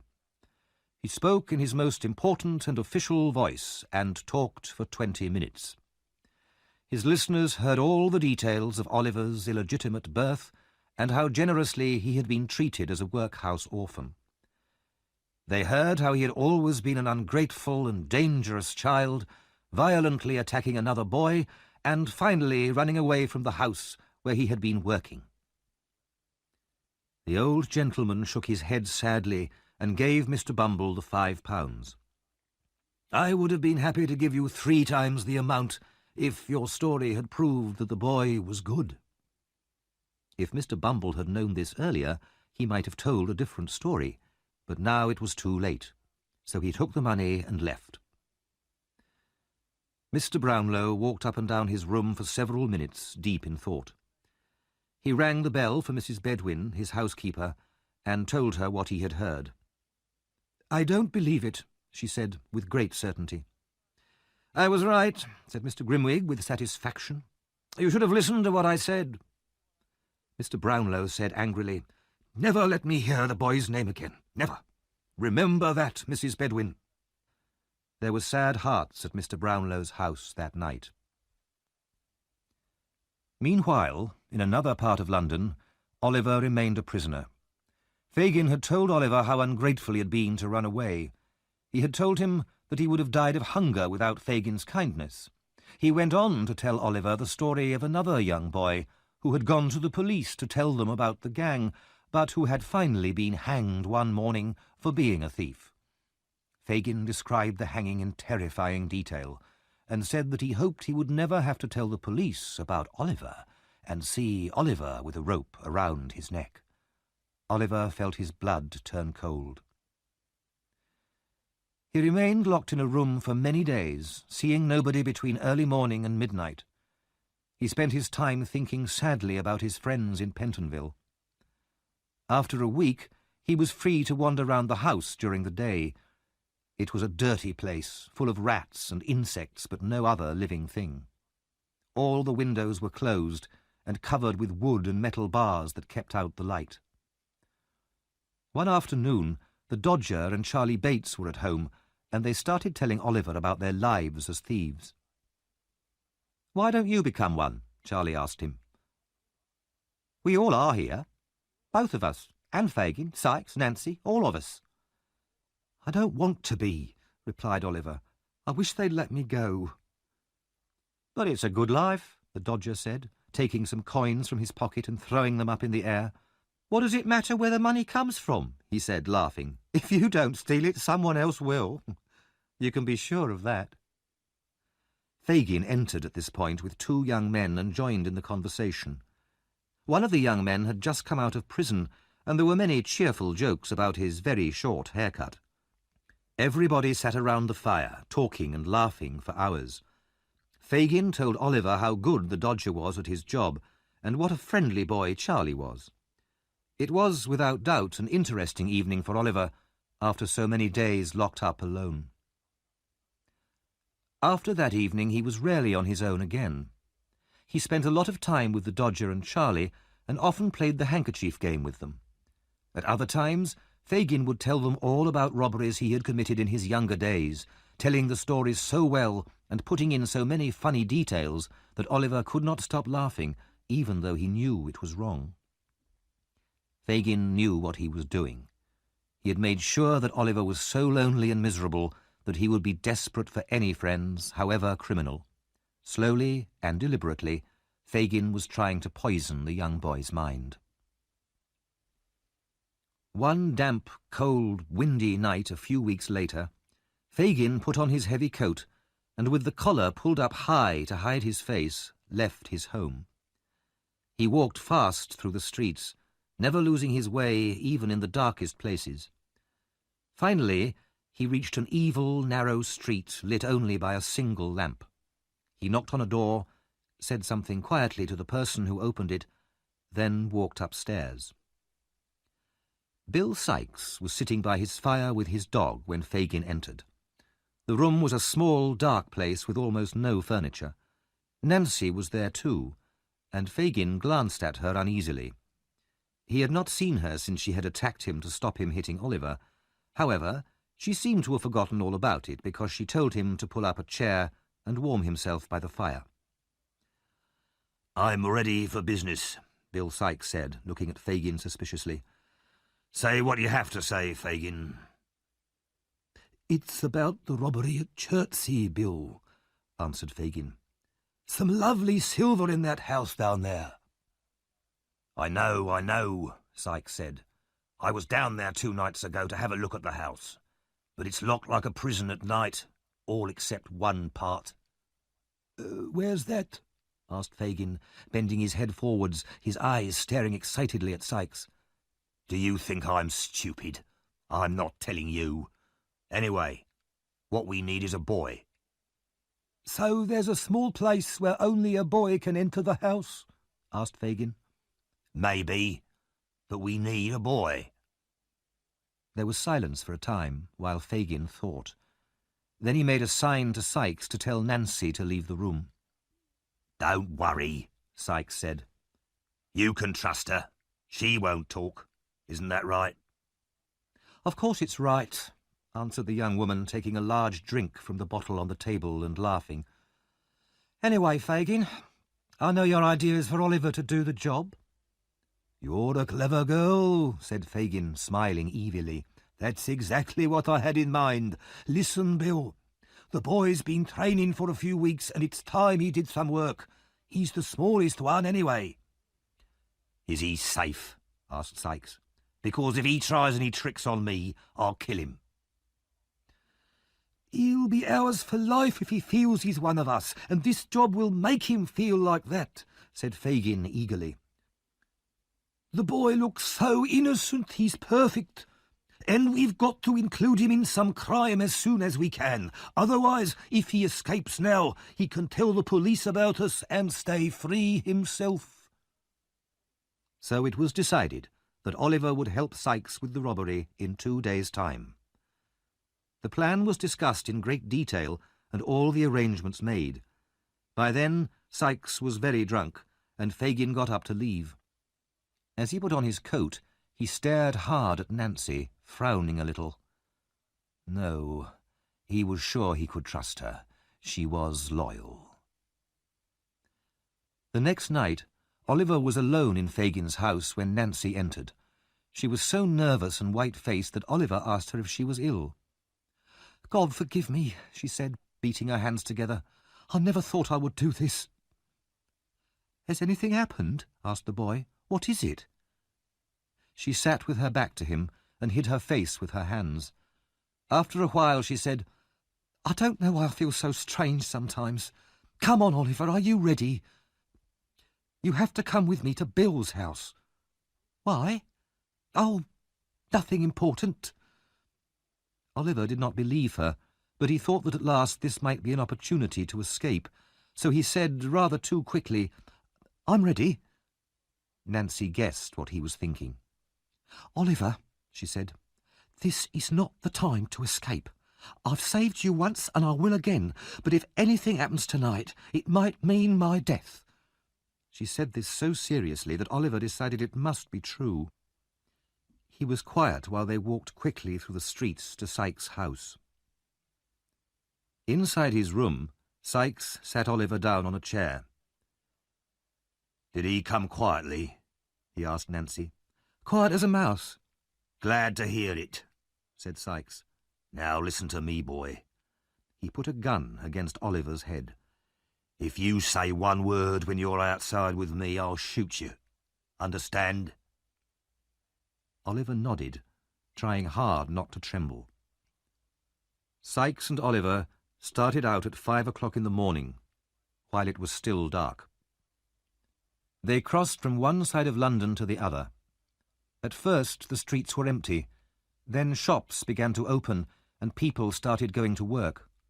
Gradually, the noise and traffic increased, and as they passed through the meat market at Smithfield, Oliver was amazed by the sight and smells of so many animals and by the huge crowds of people, all pushing and swearing and shouting. But Bill Sykes marched on without stopping. Later in the day, they were given a lift in a horse and cart from West London out into the country. Night fell, and after walking a few more miles down country roads, they finally arrived at an old house standing alone by a river. It was dark and seemed to be empty. They went inside without knocking. Inside were two other men, who at Sykes' command produced food and drink for him and the boy. Then Sykes told Oliver to get some sleep, as they would be going out again later that night. Oliver still had no idea of the purpose of this expedition, but his head ached with tiredness and he soon fell asleep. At 1:30, the men got up and checked their equipment, gathering several sticks as well.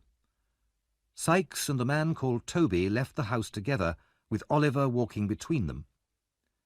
There was now a thick fog, and the night was very still as they hurried through the deserted streets of the nearby town.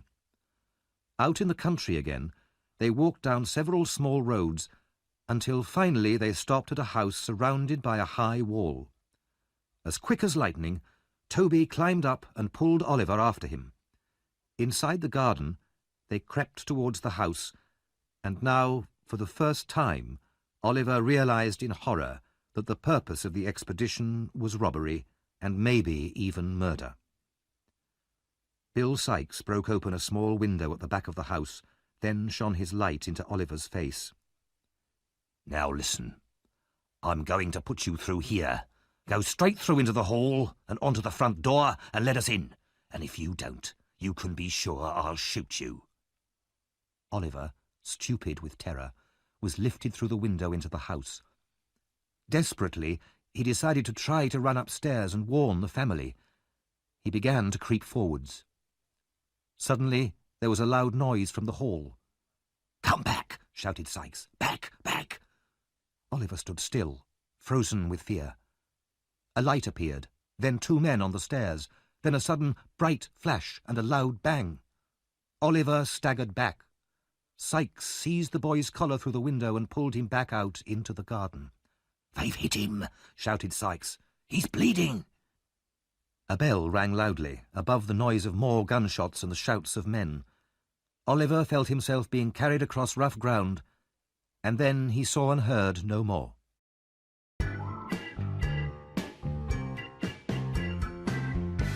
Chapter 8. After the Robbery. The night was bitterly cold. A sharp wind whipped the fallen snow up into the air and blew it into every hole and corner. It was a night for the homeless to lie down and die, and for luckier people to sit close to their fires and thank God they were at home. In the workhouse where Oliver was born, Mrs. Corney, the widow in charge, was making tea by her fire. When she heard a knock at her door, she frowned and called out sharply, "Come in." The frown, however, was quickly changed to a sweet smile when she saw Mr. Bumble enter. "Hard weather, Mr. Bumble," said the widow. "Yes, indeed, ma'am," replied the beadle. "We've had to give out to the poor people in this town great quantities of bread and cheese today, and they're still complaining.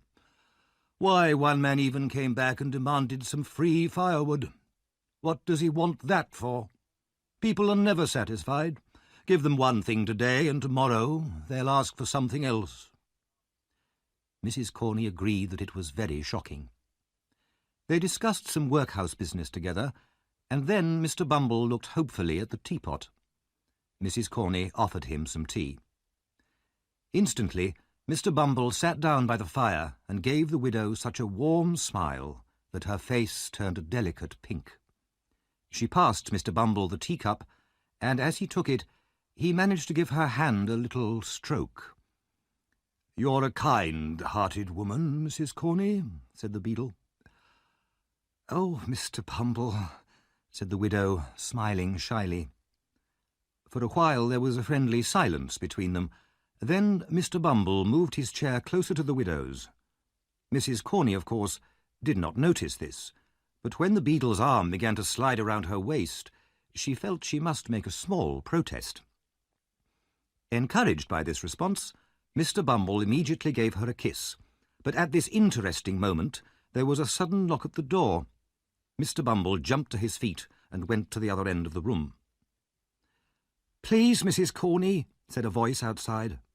"Old Sally's going fast." "Well, what can I do to help her?" asked Mrs. Corney angrily.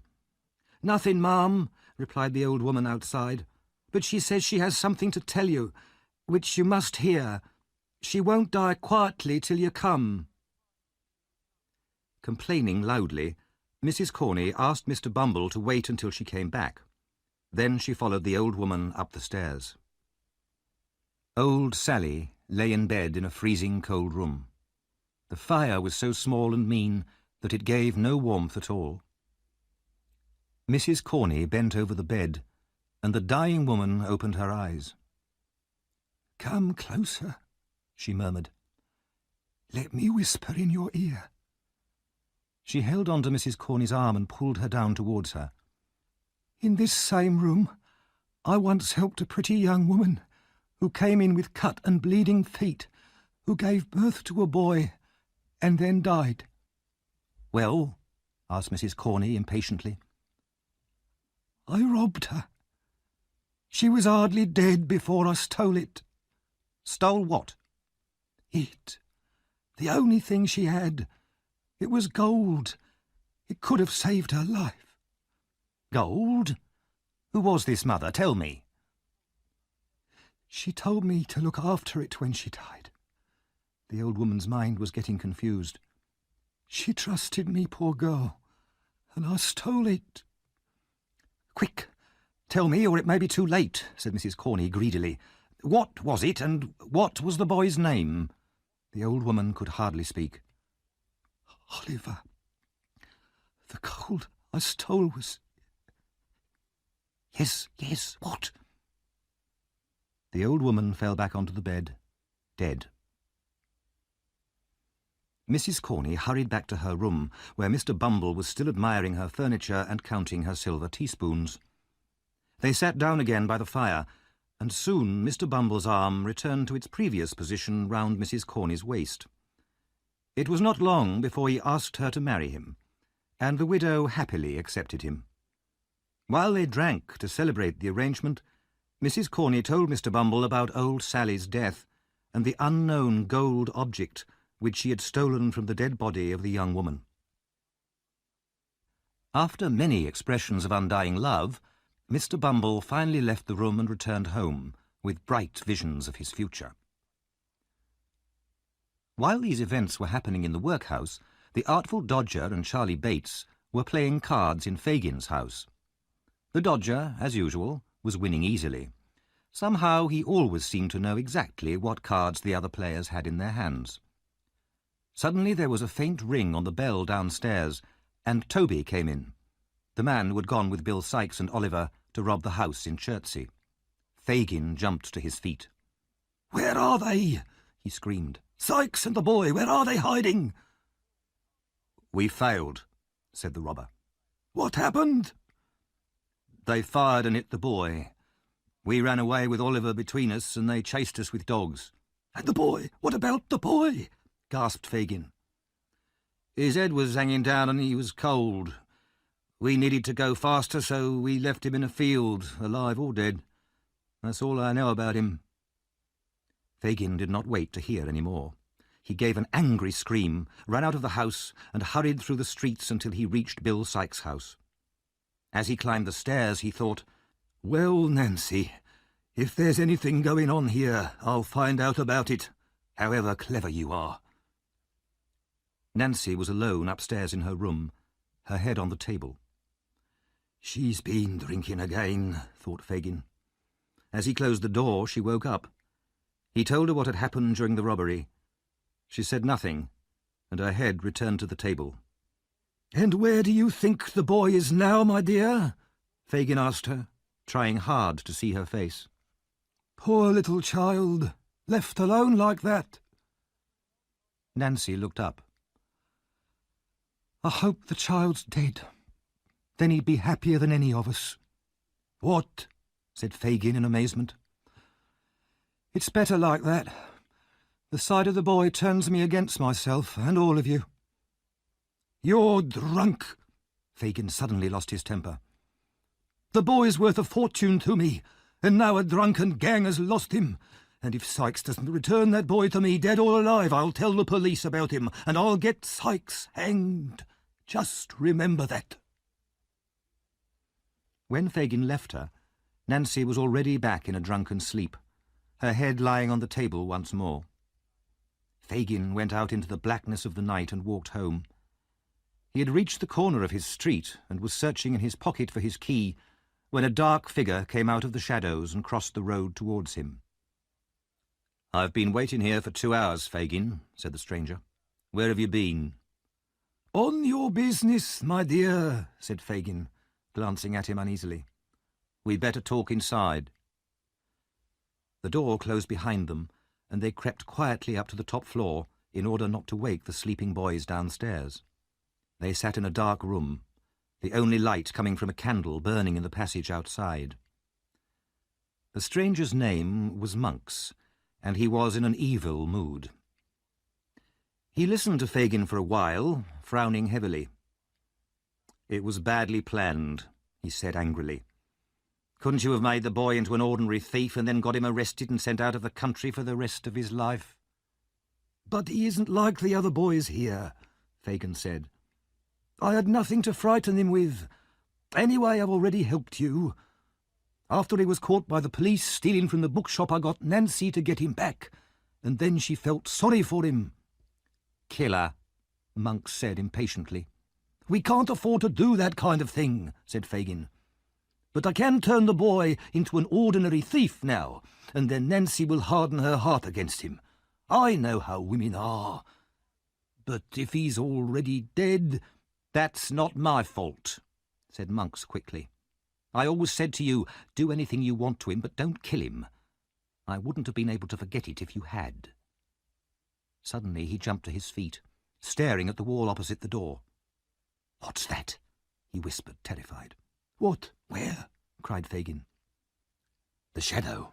I saw the shadow of a woman pass along that wall." White-faced, they both ran from the room into the passage. The candle threw long shadows down the stairs, but there was no one there. They listened. Only silence filled the house. "It was your imagination," said Fagin softly. "I swear I saw it," replied Monks. They searched all the upstairs rooms. They were empty and as quiet as death. Monks grew calmer and eventually left the house at 1 o'clock in the morning. The chase down at Chertsey the previous night had not lasted long. There was a lot of noise of men shouting and dogs barking as the servants from the house pursued the robbers across the fields. But Sykes and Toby wasted no time. They dropped Oliver's unconscious body in a field and disappeared into the fog and the darkness in different directions. The three pursuers lost enthusiasm for the chase and agreed among themselves that it was much too dangerous to continue. They returned to the house, keeping close together and trying to look brave. Morning came, but Oliver still lay in the field as if dead. It began to rain heavily, and after a while Oliver opened his eyes. His left arm was covered in blood and hurting badly. He felt so weak he could hardly stand, but he knew that if he stayed where he was, he would die. Gasping with pain, he forced himself to his feet and with slow, shaky steps began to walk. He had no idea where he was going and moved forward mechanically as though in a dream. After a while his feet found a road, and he looked round and saw a house in the distance.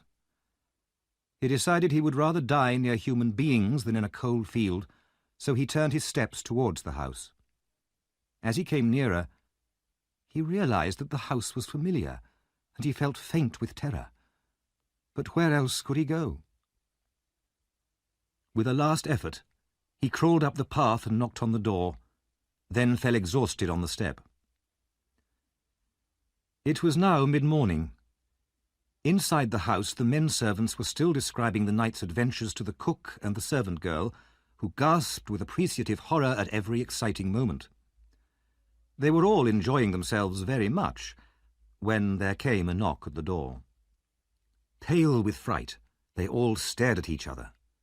Nobody was keen to answer the knock, so eventually they all went, including the dogs.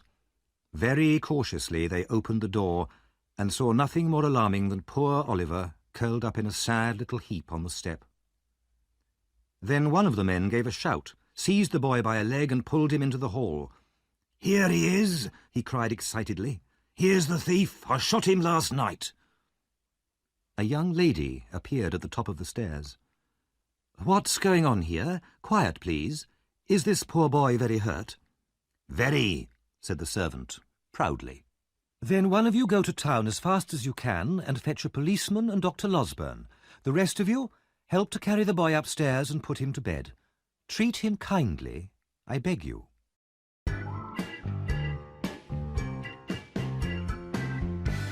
Chapter 9. Oliver starts another life. In a comfortable, pleasant sitting room, the two ladies of the house waited anxiously for the doctor and the police to arrive. The owner of the house, Mrs. Maylie, was an older woman, but her niece, Rose, was a girl of 17 whose quiet beauty and gentle charm won all hearts. As soon as the doctor arrived, he ran breathlessly into the house and burst into the room without knocking. He was clearly a good friend of the ladies. "I never heard of such a dreadful thing. You should both be dead of fright," he said to Mrs. Maylie. "In the silence of the night, too. Are you both all right? Why didn't you send for me at once?" "We are quite all right," said Rose, smiling. "But there's an injured boy upstairs whom Aunt wants you to see." Dr. Losberne went up to examine Oliver and was there for some time.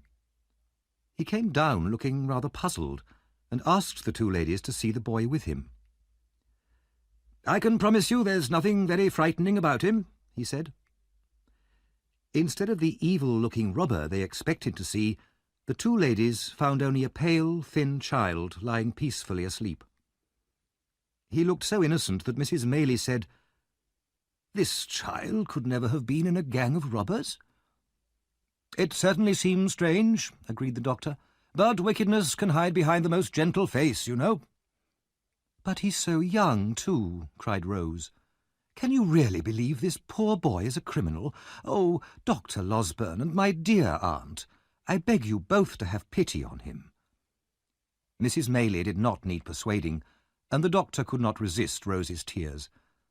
He had, in fact, an extremely kind heart, which he tried to hide behind a quick, fierce manner, though this usually deceived no one. "Well, what's to be done, then?" he said quickly. "We'll have the police here at any moment, ready to take the boy away and throw him into prison." Rose begged him to think of a plan, and the doctor thought hard for a few minutes, frowning fiercely. At last he said, "I've got it," and rubbed his hands together in satisfaction. A little later, Oliver woke up and was very anxious to tell his story, although he had lost a lot of blood and was very weak. When the doctor and the ladies had heard all about his sad life, they were quite sure that they wanted to save Oliver from any unfair punishment. So Dr. Losberne went down to the kitchen to talk to the 3 servants who had surprised Sikes and Oliver during the robbery. The doctor folded his arms and gave the men a long, hard stare. "Tell me," he began, "can you be absolutely sure that the boy upstairs is the same one that was in the house last night? Well?" The doctor, usually such a friendly man, seemed so angry that the servants stared at him open-mouthed.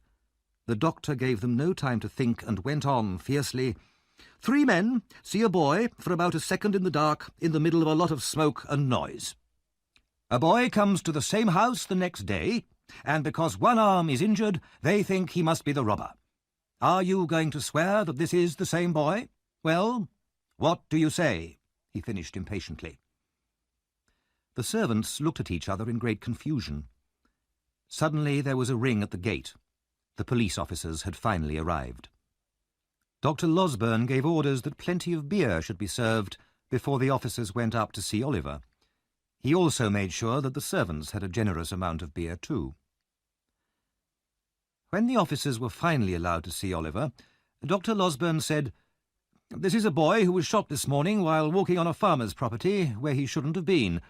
The servants saw him and immediately thought he must be the same boy from last night. But now they say they're sure it's not the same boy." The servants were by now so confused by beer and excitement that they were not sure of anything at all. The robbers had certainly had a boy with them, they said, but whether this boy was the same boy, well, it seemed very doubtful. The police, too, had drunk quite a lot of beer by now, and before long they were very willing to believe that Oliver was not the robber of the night before. They had their own ideas about who committed all the robberies in the area, and Oliver was unknown to them. At last the police left, and Oliver was allowed to recover in the kind care of Mrs. Maylie, Rose, and Dr. Losberne.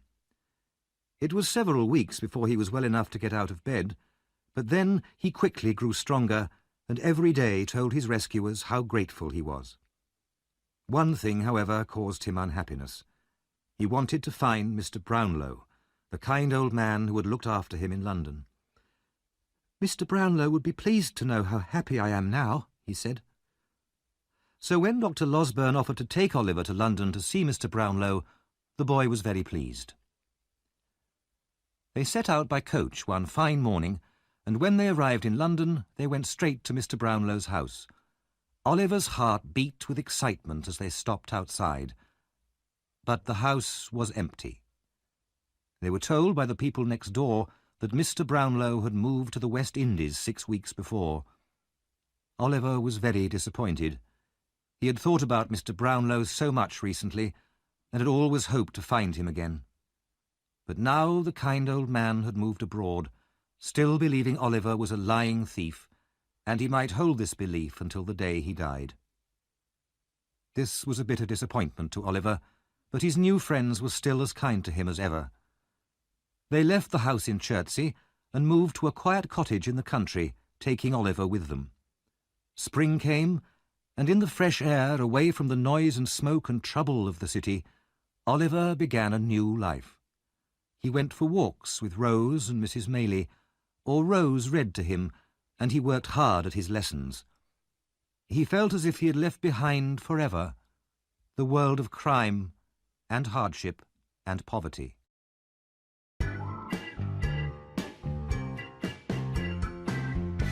Chapter 10. Life in the Country. The weeks slipped contentedly past, and spring turned into summer. Oliver was now a strong and healthy boy, and very fond of Rose and Mrs. Maylie, as they were of him. One hot summer evening, after a walk in the country, Rose became very weak and pale, and confessed she felt ill. By the next morning she was in a dangerous fever, and Mrs. Maylie and Oliver were afraid she might die. Mrs. Maylie sent Oliver to the nearest town, 4 miles away, to post 2 express letters. One was to Dr. Losberne in Chertsey, the other to Harry Maylie, Mrs. Maylie's son. Oliver, filled with anxiety, ran as fast as he could along the country roads and across the fields until, hot and exhausted, he reached the town. He posted the letters and turned to hurry home again. As he was running past a pub in the main street, he accidentally bumped into a tall man in black coming out. The man stared at Oliver. "What the devil's this?" he said, stepping back. I'm sorry, sir. I was in a hurry and didn't see you." The man murmured angrily to himself. "Who would have thought it? Curse him.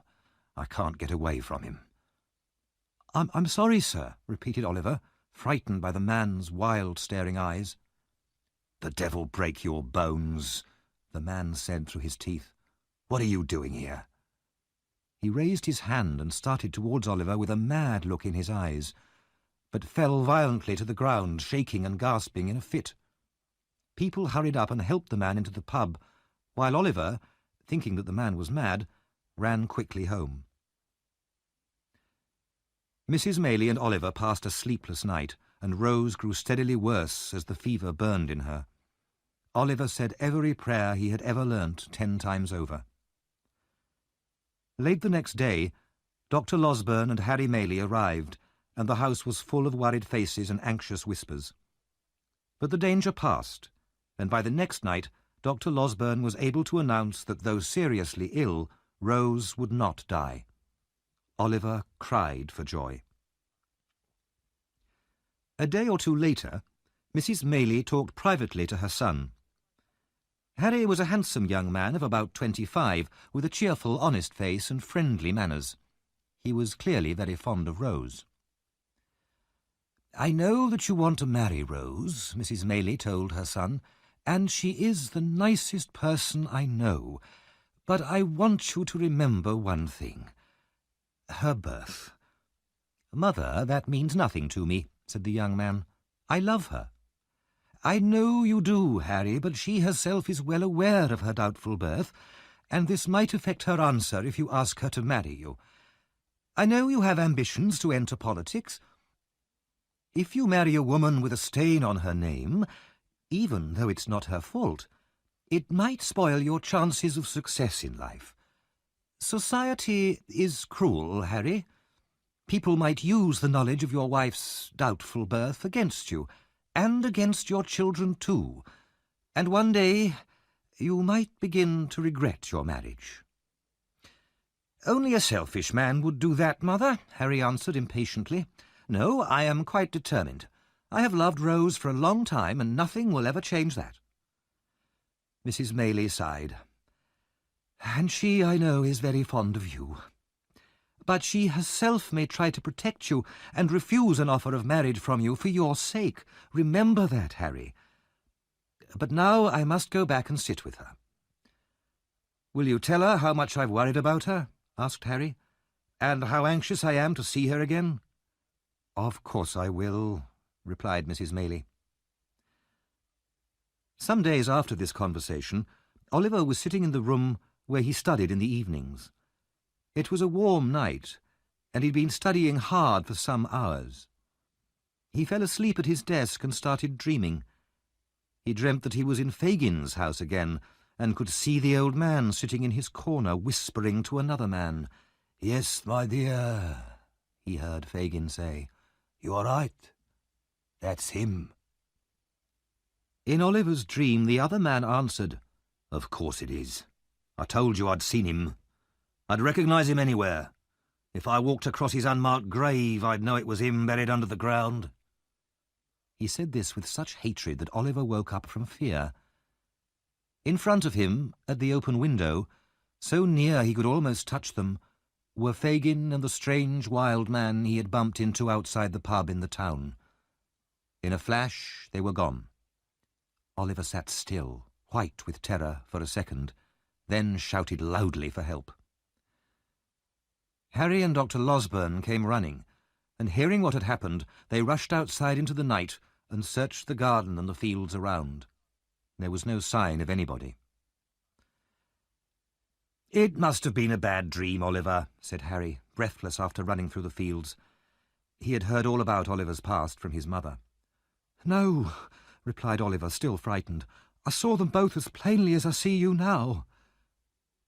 Nothing more was seen or heard of the two men, and after a few days the event was forgotten. Rose recovered rapidly and was soon able to go outside again. Harry Maylie waited a few days, then, as his mother had expected, he asked Rose to marry him, and as his mother had warned him, Rose refused. "Don't you love me?" he asked her, holding her hand. "I do," she whispered. "But please try to forget me. It would ruin your future as a politician if anybody found out about my birth. I could never forgive myself." Harry paused for a few minutes. "Tell me one thing, dear Rose. Could you have accepted if your past had been different? Or if I'd been poor and friendless with no hope of riches or success?" "I could," answered Rose, covering her face to hide her tears. "But as you are, I can never be more than a friend to you." "I shall ask you once more," said Harry softly. "In a year's time, or less, I shall ask you to change your mind." The girl shook her head and smiled sadly. "No, it will be useless." Harry left the next day, having asked Oliver to write to him secretly with news of his mother and Rose. From an upstairs window, Rose watched him leave with tears in her eyes. Mr. Bumble was now a married man, and not a happy one. He was no longer a beadle, but the manager of the workhouse, and his wife, formerly Mrs. Corney, scolded and argued with him day and night. One evening, after a particularly violent fight, when she threw things at him and chased him out of the house, he went for a walk alone through the town. He felt very sorry for himself, and finally went into a pub to find comfort in gin and water. A tall, dark man, sitting in the corner, watched Mr. Bumble while he drank. The stranger's clothes were dusty and muddy, as if he had travelled a long way. Mr. Bumble began to feel uncomfortable at the man's hard stare, and tried to avoid meeting his eyes. "I've seen you before," the stranger said eventually. "You were the beadle here." "I was, but I don't recognise you." "It doesn't matter. I came here to look for you, and I'm lucky to have found you. I'd like some information." He pushed a couple of coins across the table. "What information?" asked Mr. Bumble suspiciously, slipping the coins into his pocket. "About a workhouse birth. A boy called Oliver Twist." "Young Twist. I remember him. He was a dreadful—" "It's not him I want to talk about," interrupted the stranger. "I've heard enough of him. It's the old woman who was the nurse for his mother. Where is she?" "Oh, she died last winter," said Mr. Bumble. Then he remembered that his wife had been there when old Sally had died, and he realised that this information might be worth something. He told the man that one woman had been with the nurse when she died and had heard some secret from her. "Where can I find this woman?" the stranger asked quickly, showing in his pale face how important this was to him. "I can bring her to meet you tomorrow," said Mr. Bumble. "All right. Down by the river at 9 in the evening." The man wrote the address on a piece of paper. "And your name?" asked Mr. Bumble. "Monks," replied the stranger. "But you don't need to remember it." Then he quickly left the pub. The next evening was dark and cloudy.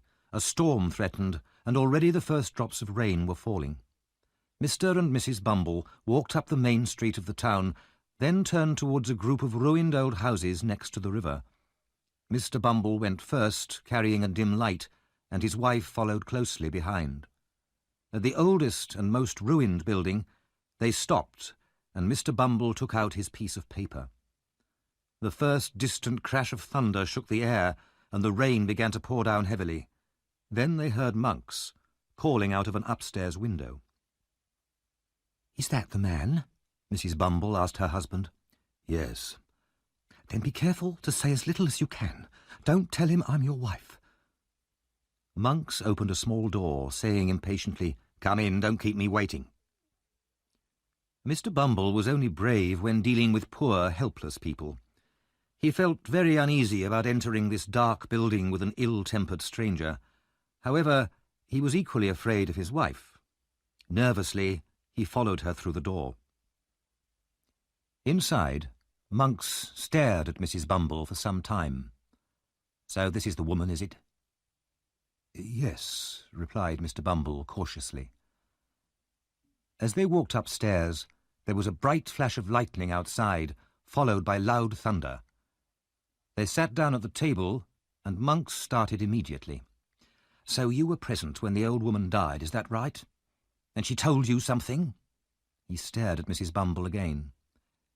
"Yes," said Mrs. Bumble, "something about the mother of Oliver Twist, but first, how much will you pay me for the information?" "If it's what I want to hear, £25, said Monks.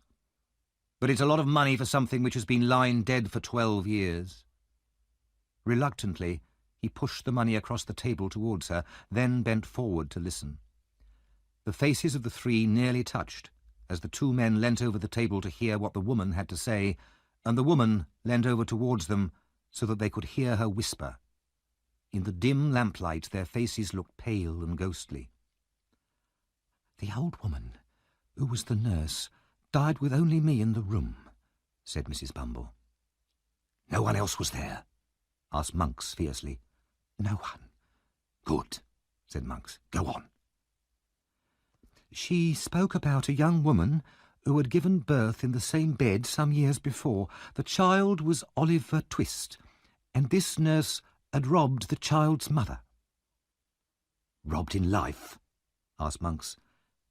"In death. She stole from the body when it was hardly cold, but the old woman fell back and died before she could tell me more." "It's a lie," shouted Monks furiously. "You know more. I'll kill you both if you don't tell me what else she said." "She said no more," repeated Mrs. Bumble calmly, showing, unlike Mr. Bumble, no fear of the strange man's violence. "But in her hand I found a piece of dirty paper." "Which contained?" "Nothing. It was only a receipt from a pawnbroker. I went to the pawnbroker and got back a little gold locket. Inside was a gold wedding ring, and on the locket itself the name Agnes." She put the locket on the table in front of Monks. He picked it up immediately and looked at it closely, his hands shaking. "Is this all?" "It is. And now I want to ask you a question. What do you intend to do with the locket?" "This, so it can never be used against me." Monks suddenly pushed the table to one side and opened a small door in the floor. Down below rushed the river, its muddy waters swollen by the heavy rain.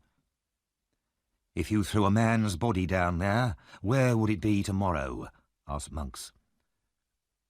12 miles down the river and cut to pieces," replied Mr. Bumble in a shaky voice. Monks tied the locket to a heavy weight and dropped it into the water. In a second it was gone. The three of them looked into each other's faces and seemed to breathe more freely.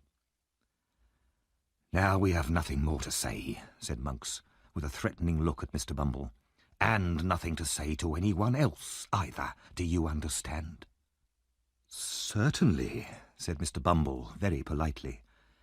He moved away from the strange man, anxious to leave quickly. At the door to the street, Monks turned again to Mr. Bumble. "And if we ever meet again, We don't know each other. Do you understand that as well? Perfectly, said the relieved Mr. Bumble, moving away into the rain and pulling his wife with him.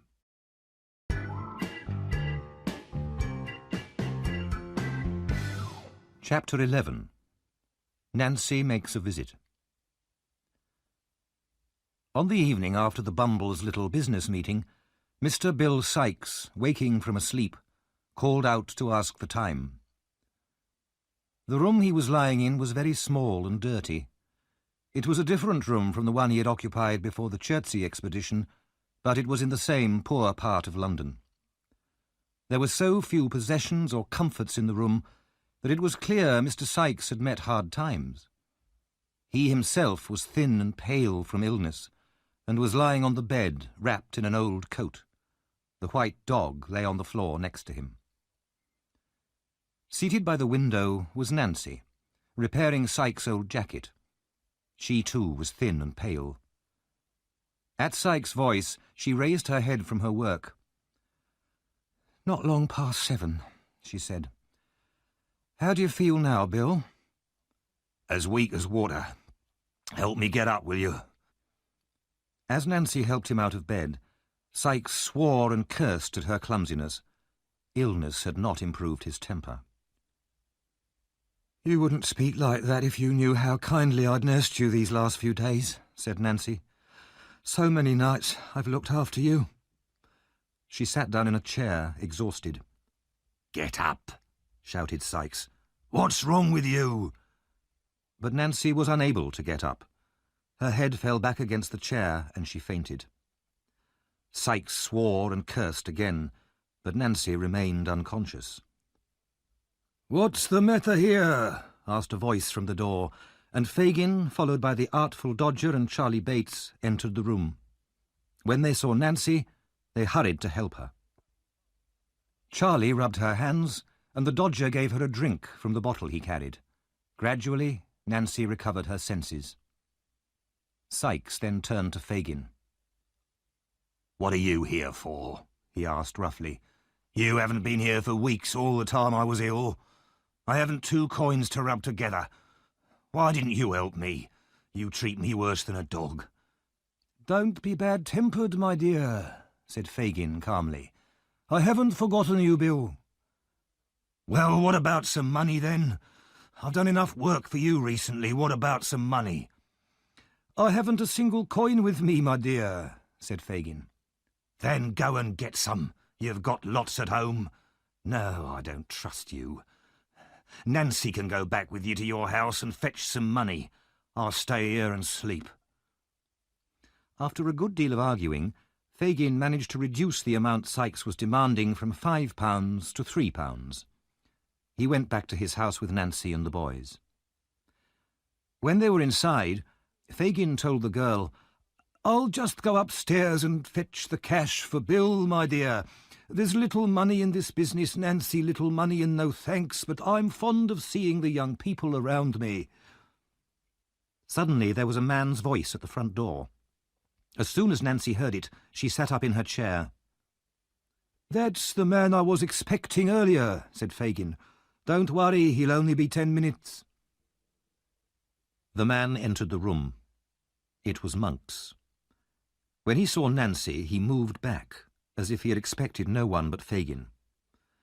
"It's all right, only one of my young people," Fagin said to him. "Did you see him?" "Yes," answered Monks. "Any news?" "Good news," said Monks with a smile. "Let me have a word with you." He and Fagin went upstairs to talk privately.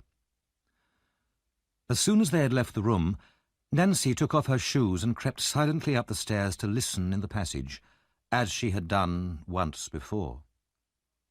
She was gone for a quarter of an hour. Then, like a ghost, she reappeared in the downstairs room and sat down. Immediately afterwards, the 2 men descended the stairs. "How pale you are, Nancy," said Fagin, once Monks had left the house. "What have you been doing to yourself?" "Nothing, except waiting here for you too long," she answered, turning her face away from him. Now, where's the money for Bill? With a sigh for every piece of money, Fagin put the agreed amount into her hand. When Nancy was out in the street again, she sat down on a doorstep and for a few minutes seemed unable to move. Then she started running wildly through the streets, and when she was exhausted she stopped and burst into tears. This strange mood seemed to leave her then, and she turned and hurried back to Sykes' house.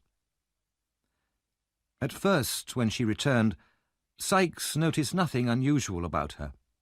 Fagin, with his sharp, suspicious eyes, would have noticed something at once. But as night came, the girl's nervous excitement increased, and even Sykes was alarmed by the paleness in her cheeks and the fire in her eye. He lay in bed, drinking hot gin and water and staring at her. You look like a corpse that's come back to life again. What's the matter with you tonight? Nothing. Why are you staring at me so hard? Either you've caught the fever yourself or...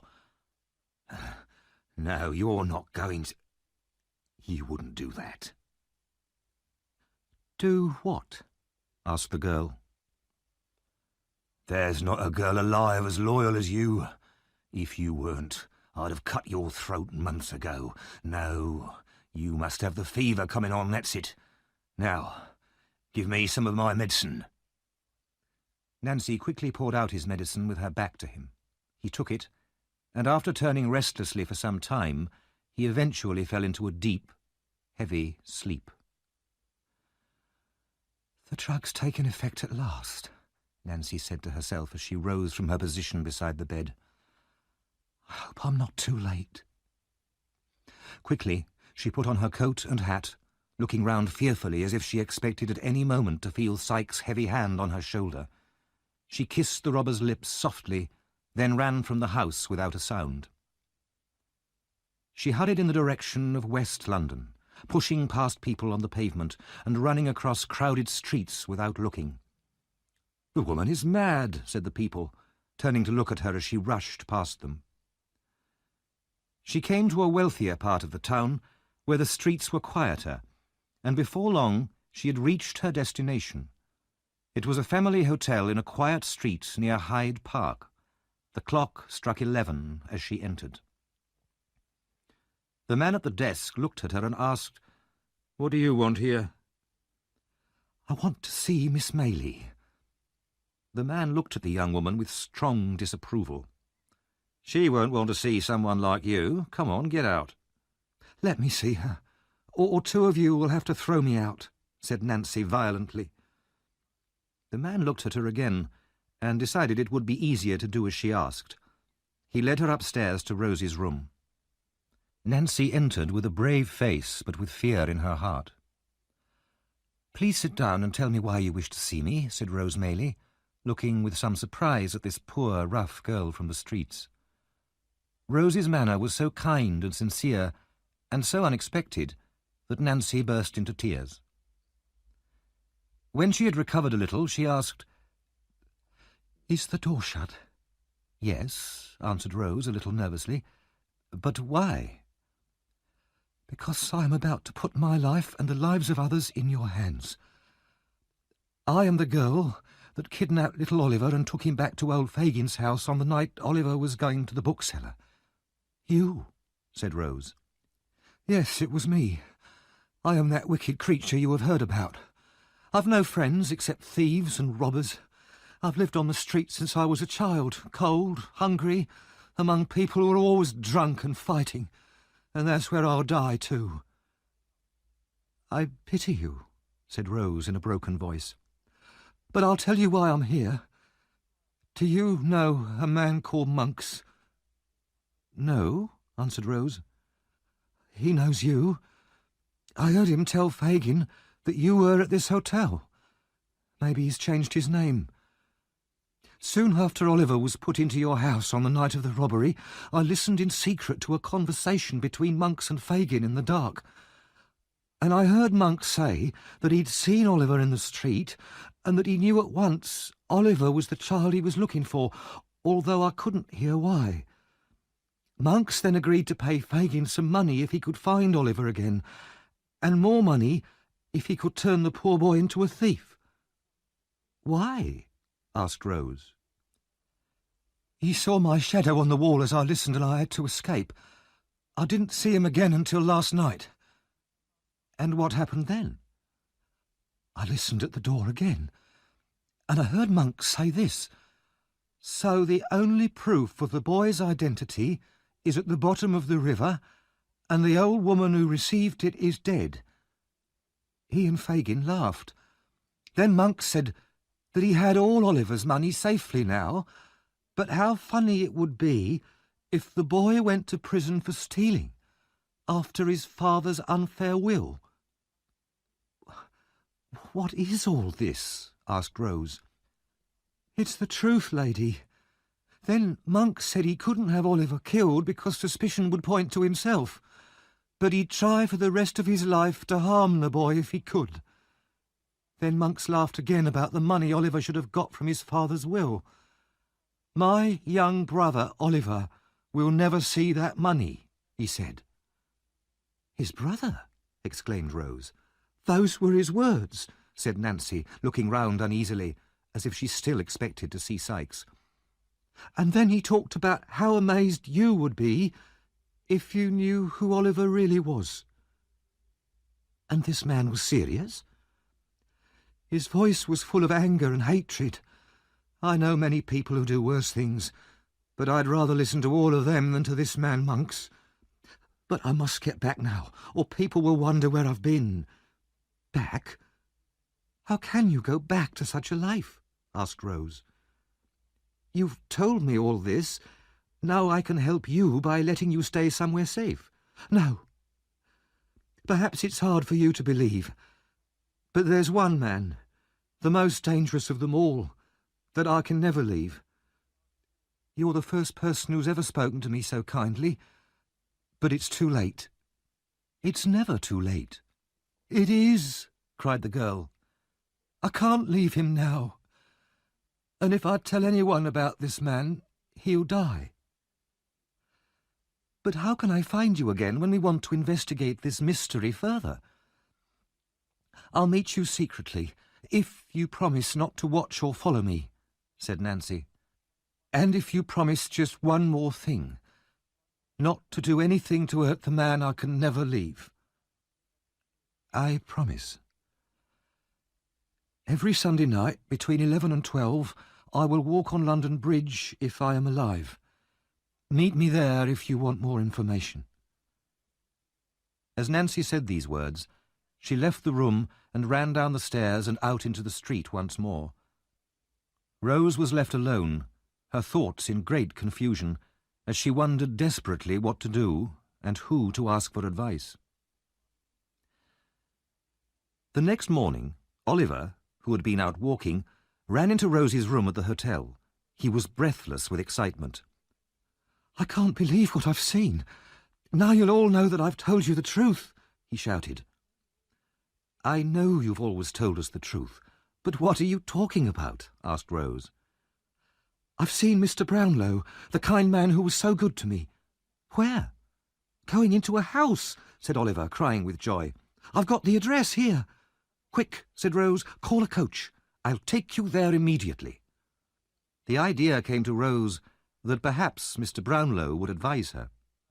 She had been afraid to tell Nancy's story to Dr. Losberne, since the good doctor was very excitable and often acted with more enthusiasm than wisdom. In less than 5 minutes they were in the coach on their way to the address. Rose went in first to talk to Mr. Brownlow alone. She was taken into his study, and polite greetings were exchanged. When they were seated again, Rose said, "This will surprise you very much, but you were once very kind to a dear friend of mine, and I'm sure you will be interested to hear news of him." "Really? May I ask you his name?" "Oliver Twist." Mr. Brownlow said nothing for a few seconds, but simply stared at Rose. Finally he moved his chair nearer to her and said with great feeling, "I once thought that he was a liar and a thief. If you have evidence to show me I was wrong, please tell me at once." "I know him to be a child with a warm heart," said Rose, "and despite the hardships of his life, he's a better person than almost anyone I know." "I looked for him everywhere," said Mr. Brownlow, "but I could never find him. I could never quite believe that he really did intend to rob me." Rose told him everything that had happened to Oliver since then. She finished by saying, "And his only sorrow for some months has been that he could not find you, his former friend." "Thank God," said Mr. Brownlow. "This is great happiness to me, great happiness. But why haven't you brought him with you, Miss Maylie?" "He's waiting in a coach at the door," replied Rose. Mr. Brownlow hurried out of the room, down the stairs, and into the coach without another word. In a minute he had returned with Oliver. "How well he looks," he said. "New clothes, the same sweet face, but not so pale. The same eyes, but not so sad." They talked with great joy for some time. Then Mr. Brownlow sent for Mrs. Bedwin, the old housekeeper. She came in quietly and waited for her orders. "You get blinder every day," said Mr. Brownlow impatiently. "People's eyes at my time of life don't improve with age," replied the old lady. "Then put on your glasses." As she searched for them in her pocket, Oliver could not wait any longer and ran into her arms. "Dear God," she said, "it's my innocent boy." "My dear old nurse," cried Oliver. "I knew he would come back," said the old lady, holding him in her arms. "How well he's dressed, how well he looks again." She laughed and cried at the same time, and could not let Oliver go. While Oliver talked to Mrs. Bedwin, Rose asked Mr. Brownlow if she could speak to him privately. He led her into another room, and there listened, with a good deal of amazement, to Rose's account of her extraordinary conversation with Nancy. Between them, they decided that Mrs. Maylie and Dr. Losberne should be told, and that Mr. Brownlow would come to the hotel that evening for a discussion. For the moment, nothing would be said to Oliver himself. That evening at the hotel, Oliver's 4 friends met as arranged. Dr. Losberne, of course, was full of immediate plans to rush round London, arresting all the gang and hanging them at once. Mr. Brownlow, fortunately, was able to persuade him to abandon this wild idea. "Then what's to be done?" cried the doctor impatiently. "First," said Mr. Brownlow calmly, "we must discover who Oliver's parents were. Then, if this girl's story is true, we must regain the inheritance that should have been his." "Yes, yes," said the doctor, nodding in agreement. "But how shall we achieve these aims?" "We must find this man Monks," said Mr. Brownlow. "Nancy will not betray the man who is special to her, but she will surely agree to tell us how or where to find Monks. Then we must find a way to force Monks to talk. We must be both cautious and clever. After all, we have no proof against him, and if we cannot make him talk, this mystery will never be solved. But we'll have to wait 5 days until Sunday before we can meet Nancy on London Bridge. Until then, we can do nothing."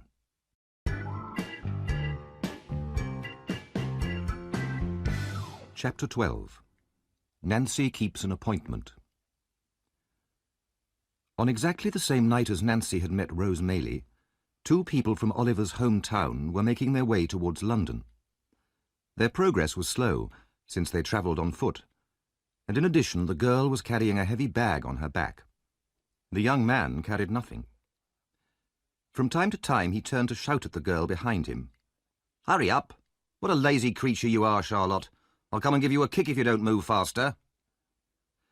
The young man was Noah Claypole, who had made Oliver's life so miserable at Mr. Sowerberry's house. He was now taller and uglier, but otherwise little changed.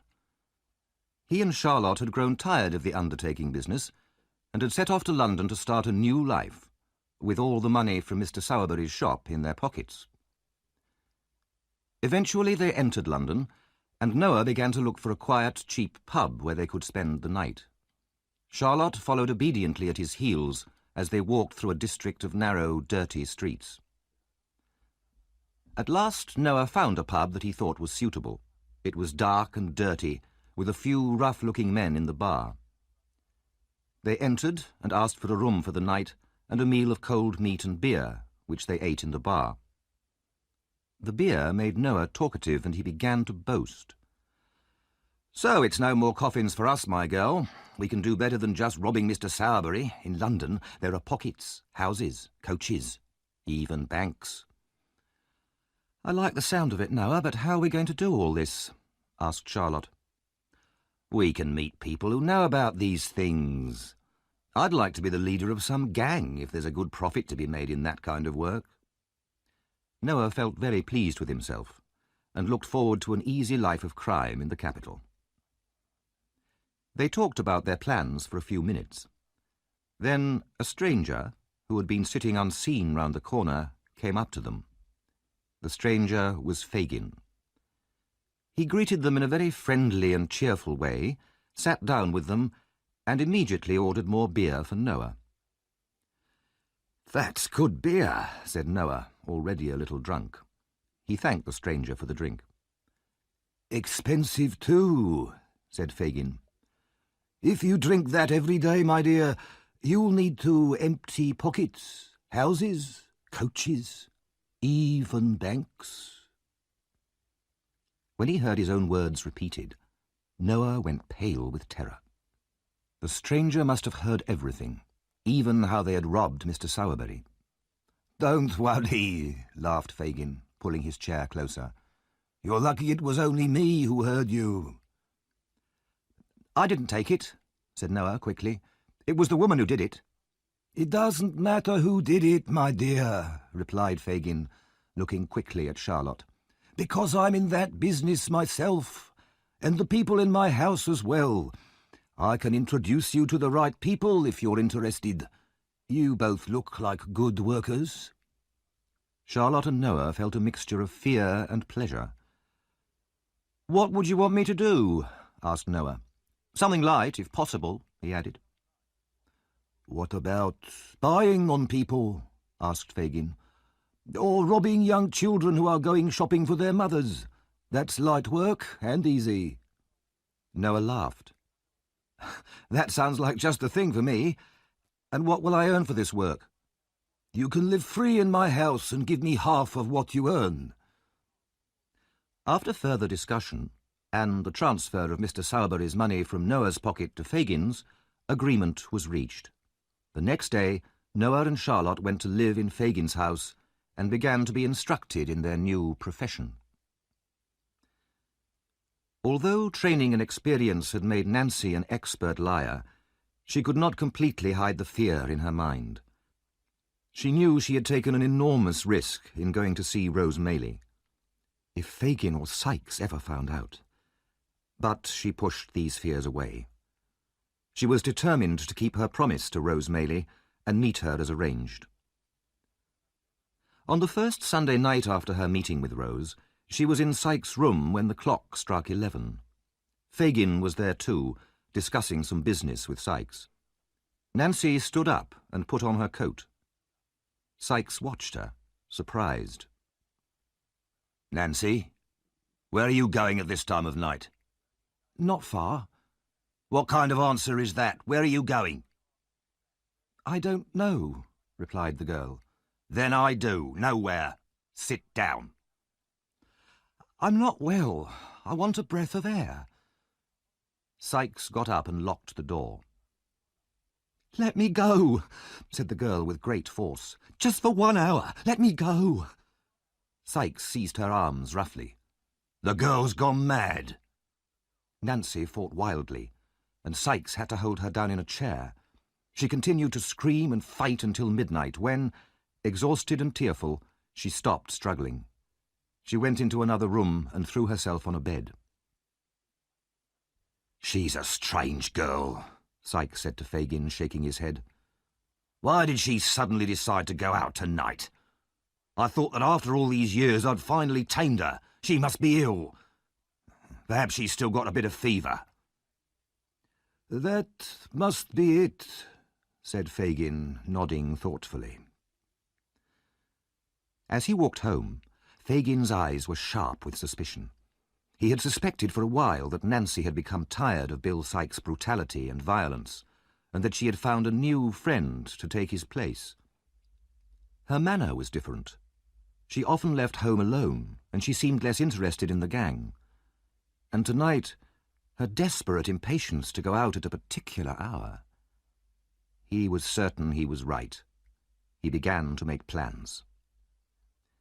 First, he wanted to know who Nancy's new friend was.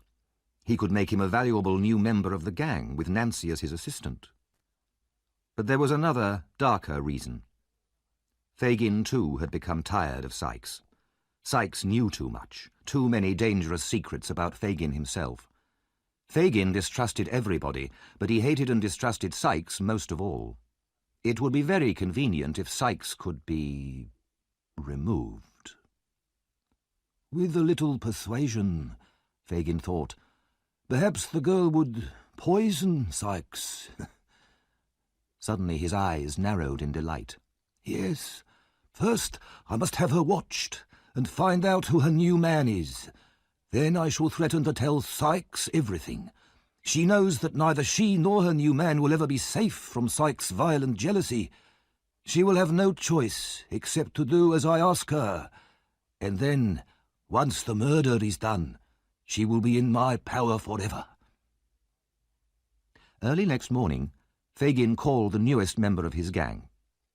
Noah was doing very well. He had already brought home quite a lot of money. He had found that robbing small children was indeed light, easy work, and he was proud of his success. I have another job for you now, Fagin told him. It needs great care and secrecy. I want you to follow a woman. I want to know where she goes, who she sees, and, if possible, what she says. I will pay you £1 for this information. Noah's eyes were wide with greed. I'm the right man for this job. Who is she? One of us. What? You don't trust her, then? Exactly so, my dear. Exactly so, smiled Fagin. The following Sunday, soon after 11 o'clock, a woman walked quickly through the dark streets towards London Bridge. A mist hung over the river, and the buildings on the far bank could hardly be seen. A man followed some distance behind her, keeping to the darkest shadows. It was a cold, damp night, and there were very few people on the streets at this late hour. When the woman reached the centre of the bridge, she stopped and looked around anxiously. The man following her stopped too. The heavy bell of St. Paul's Cathedral rang out, announcing the death of another day. Just as it finished, a grey-haired man and a young woman got out of a coach and walked across the bridge. They met the woman, who took them down some steps leading to the river bank. They stood in deep shadow by the wall of the bridge. The man hurried down some other steps, crept up to the corner of the wall, and listened. Nancy spoke first. I'm so frightened tonight, I can hardly breathe. Frightened of what? Asked Mr. Brownlow. He seemed to pity her. I wish I knew. Horrible thoughts of death and blood have been with me all day. I don't know why. Speak to her kindly, said Rose to Mr. Brownlow. Poor girl. She seems to need it. I couldn't come last Sunday, continued the girl. I was kept in by force. But tonight he'll be out all night until daylight. Now, before I tell you anything else, I must tell you that I don't want Fagin or any of the other members of the gang to be handed to the police. Why not? Because I couldn't betray them. They've been loyal to me, and I'll stay loyal to them. Then just tell us how we can get Monks, and I promise none of your friends will be harmed, said Mr. Brownlow. And Monks will never know how you found out about him? She asked. We promise, said Rose gently. Nancy then told them, in so low a voice that the listener round the corner could hardly hear her, where Monks often went for a drink, and what he looked like. She finished by saying, On his throat, high up, there is a bright red mark, asked Mr. Brownlow. "Do you know him?" asked Nancy in surprise. "I think I do," Mr. Brownlow murmured to himself. "It must be him." Then more loudly he said to Nancy, "Thank you for everything you've told us. But now, how can you go back to these people? Come with us now, tonight. We can arrange for you to be hidden from them all forever if you want us to." The girl shook her head. "I'm chained to him, bad as they are.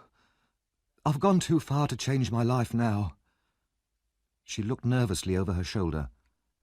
"I can feel those dreadful terrors again, visions of blood and death. I must go home."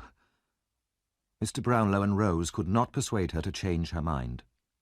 Sadly, they turned to leave, and when they had gone, Nancy fell to the ground in a storm of tears.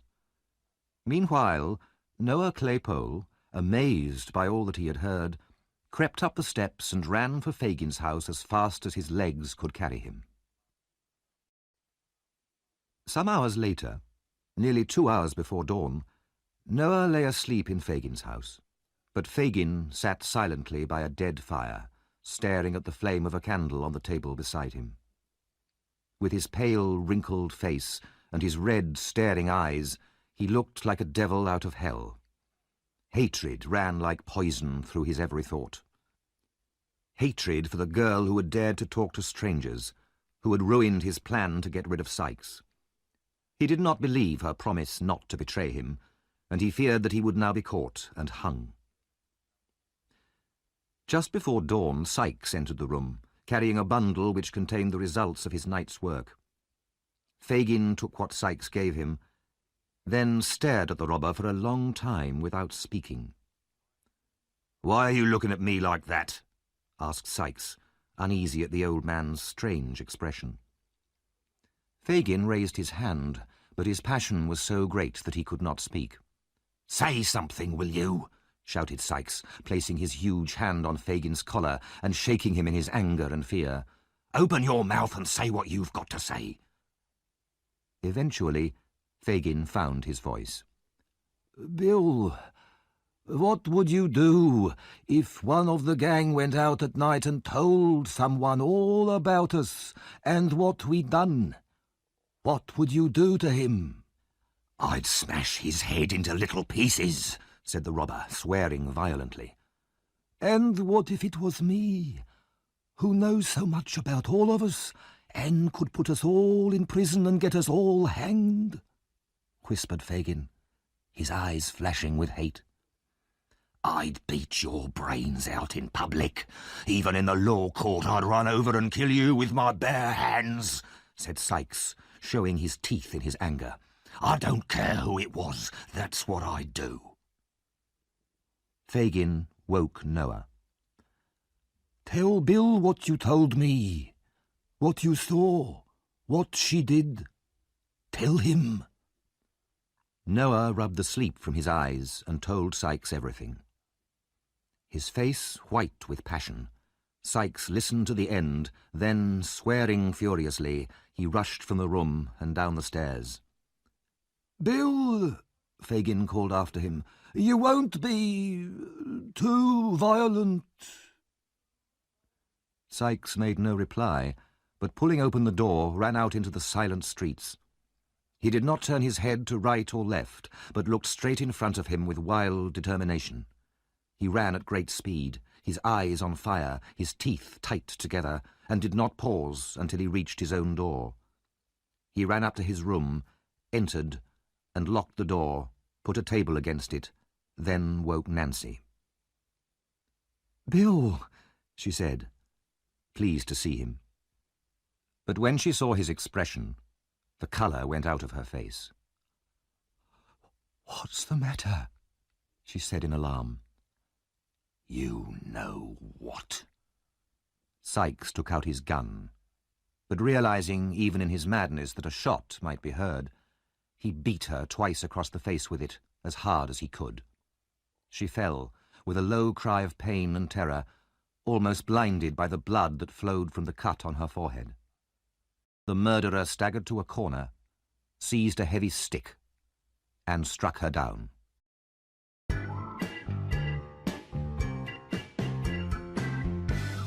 Chapter 13. The End of the Gang. The sun burst upon the crowded city in all its brightness. It lit up every corner of London, the great houses of the rich and the miserable homes of the poor. It shone everywhere, even into the room where the murdered woman lay. The horror of that scene was even more dreadful in the clear morning light. Sikes sat there, unable to move, looking at the body. He had thrown the blood-covered stick into the fire, then washed himself and his clothes. He had cut out the bits of his clothes that were stained and burnt them too, but there were still bloodstains all over the floor. Even the dog's feet were bloody. Finally, he forced himself to leave the room, pulling the dog out with him and locking the door behind him. He walked rapidly north, towards Highgate, then on to Hampstead. On the open land of Hampstead Heath, away from people and houses, he found a place in a field where he could sleep without being disturbed. But before long, he was up again and running. This time he ran back towards London for a while. Then he turned and went north again, sometimes walking, sometimes running, with no clear purpose in his mind. Eventually he felt hungry, and changed direction towards Hendon, a quiet place away from the crowds, where he could buy food. But even the children and chickens there seemed to look at him with suspicion. So he turned back towards Hampstead Heath again, without having eaten, uncertain where to go. At last he turned north again, his dog still running at his heels, and set off to a village just outside London. He stopped at a small, quiet pub and bought a meal, then went on again. It was now dark, and as he continued walking, he felt as if Nancy were following him, her shadow on the road, her last low cry in the wind. If he stopped, the ghostly figure did the same.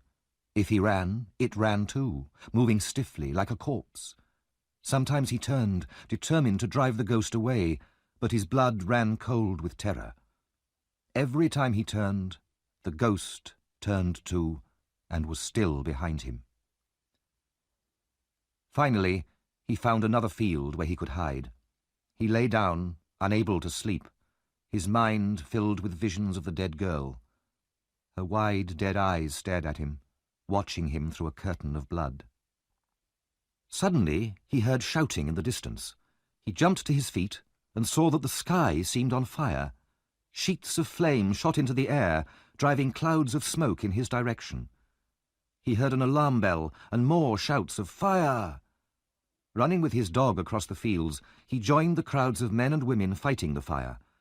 He could forget his own terror in this new danger, and he worked all night with the crowd, shouting, running, and working together to stop the flames destroying more buildings. In the morning, the mad excitement was over, and the dreadful memory of his crime returned, more terrifying than ever. In desperation, he decided to go back to London. At least there'll be somebody I can speak to, he thought to himself. And it's a better hiding place than out here in the country. I'll hide there for a week, get some money out of Fagin, then escape to France. Suddenly he remembered the dog. People would be looking for his dog as well as himself. He decided to drown the animal. But the dog smelt the man's fear and turned and ran away from him faster than it had ever run in its life. "You have a choice, Mr. Monks," said Mr. Brownlow. "You have been kidnapped and brought here to my house. You can either tell me what I want to know, or I'll have you arrested, instantly, for fraud and robbery. It's your choice, and you must decide now, at once." Monks hesitated and looked at the old man, but Mr. Brownlow's expression was so serious and determined that the younger man realized it was pointless to protest. "I didn't expect this treatment from my father's oldest friend," said Monks angrily, sitting down with a frown on his face. "Yes, I was your father's oldest friend," said Mr. Brownlow. "And I know all about you, how your father, while still a boy, was forced by his family into an unhappy marriage with an older woman, and how you were the result of that marriage. I also know that your parents separated, hating each other by the end. Well, what's so important about that? When they'd been separated for 10 years, said Mr. Brownlow, your father met another family. There were 2 daughters, one 19 years old and the other only 2 or 3. Your father became engaged to the older daughter. At this point, one of his rich relations died and left him a lot of money in his will. Your father had to travel to Italy to receive his inheritance, and while there, he became ill and died. Your mother, who was living with you in Paris, immediately rushed to Italy when she heard the news. As your father had made no will of his own, all the relations' money came to you and her. Monks listened with close attention, biting his lip and staring at the floor. Before your father went to receive that money, he came to see me, continued Mr. Brownlow slowly, his eyes fixed on Monk's face. I never heard that before, said Monks, looking up suddenly, a suspicious expression on his face. He left me a picture of the poor girl he wanted to marry. He talked wildly about shame and guilt, and how he would give part of the money he'd inherited to his wife and to you, and use the rest to escape from England with the girl he loved. He refused to tell me any more details. Monks breathed more easily, and even smiled. But, said Mr. Brownlow, pulling his chair nearer to the other man, by chance I was able to rescue your brother Oliver from a life of misery and— What? Cried Monks. Mr. Brownlow continued without a pause, and when he was recovering from his sickness here in my house, I noticed how similar he looked to the girl's face in the picture. But he was taken away before I could discover his history, as you know very well. You can't prove anything, said Monks. I can. I heard that you were in the West Indies. I went there to try and find you, to see if you knew anything about Oliver, but you'd already left. I returned to London, and was unable to find you until 2 hours ago. And now what? You can't prove that Oliver's my brother. Monks smiled unpleasantly. I couldn't before, said Mr. Brownlow, standing up, but now I can. There was a will, but your mother destroyed it. This will mentioned a child that would be born later. This was Oliver, the child you met later by accident. You noticed his resemblance to your father, and you became suspicious. You then went back to his birthplace, found proof of his birth and the fact that he's your half-brother, and destroyed that proof. Monks sat in silence, his eyes filled with fear. Yes, continued Mr. Brownlow fiercely, shadows on the wall have caught your whispers with Fagin and brought them to my ear. For the sake of that innocent child whom you wanted to destroy. And now murder has been done, and you are as guilty of that as if you had struck the blow yourself. No, no, said Monks quickly. I knew nothing of that, nothing at all. He was silent for a while, realizing how much was known about him. Hatred and fear fought inside him, but he was a coward at heart. At last, seeing no escape, he raised his head. I will admit everything in front of witnesses if necessary. Mr. Brownlow nodded coldly. I will prepare a document for you to sign. You must give Oliver what is really his, and then you can go where you please. At that moment, Dr. Losberne rushed into the room. The murderer will be taken tonight. His dog's been found. And Fagin? Asked Mr. Brownlow. They're sure of him. They may have him already. Mr. Brownlow turned back to Monks.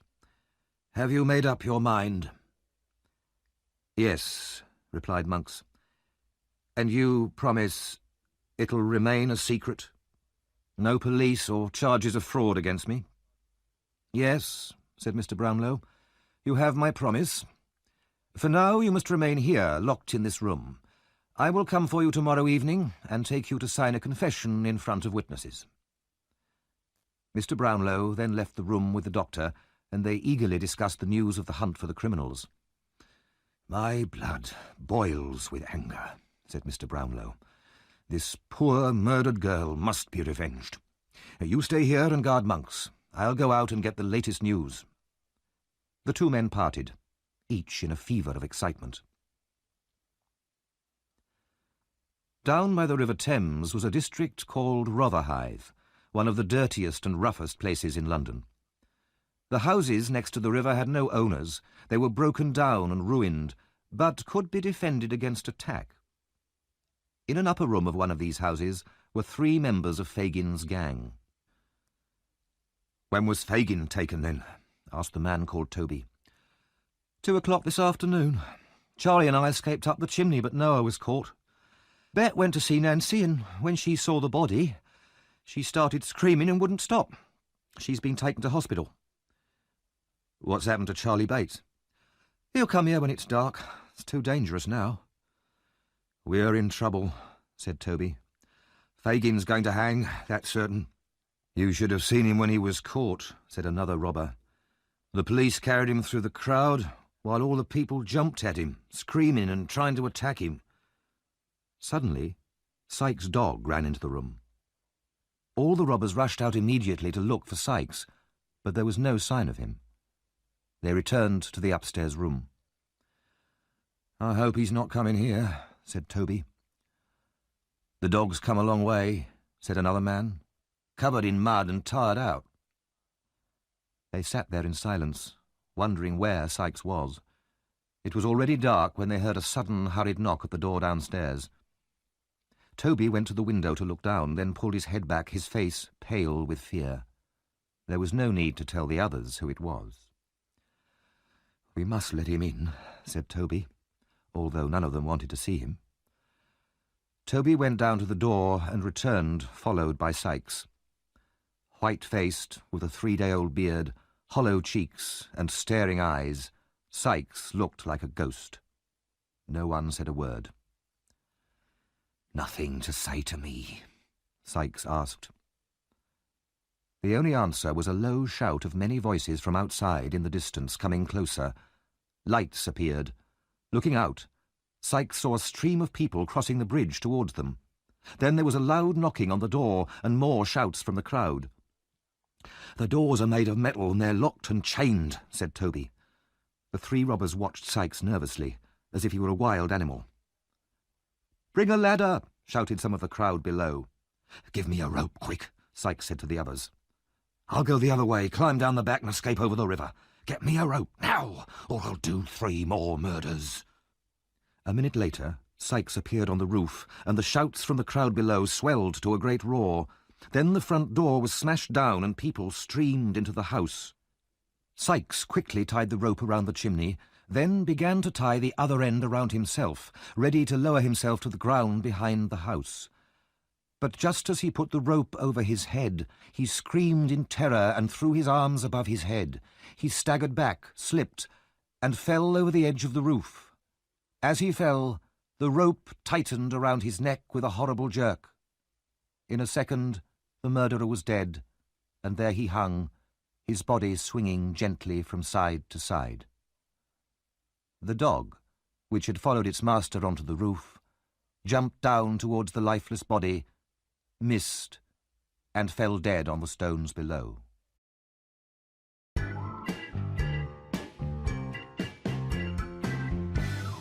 Chapter 14. The End of the Mystery.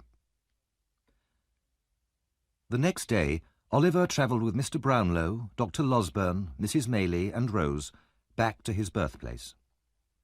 He had been told a little of his history, and knew that there would be more explanations at the end of this journey. He was anxious and uncertain, wondering what he would hear. But towards the end of the journey, he began to recognise familiar places, and in great excitement pointed them out to Rose. There was the path he had taken when he had run away. There, across the fields, was the baby farm.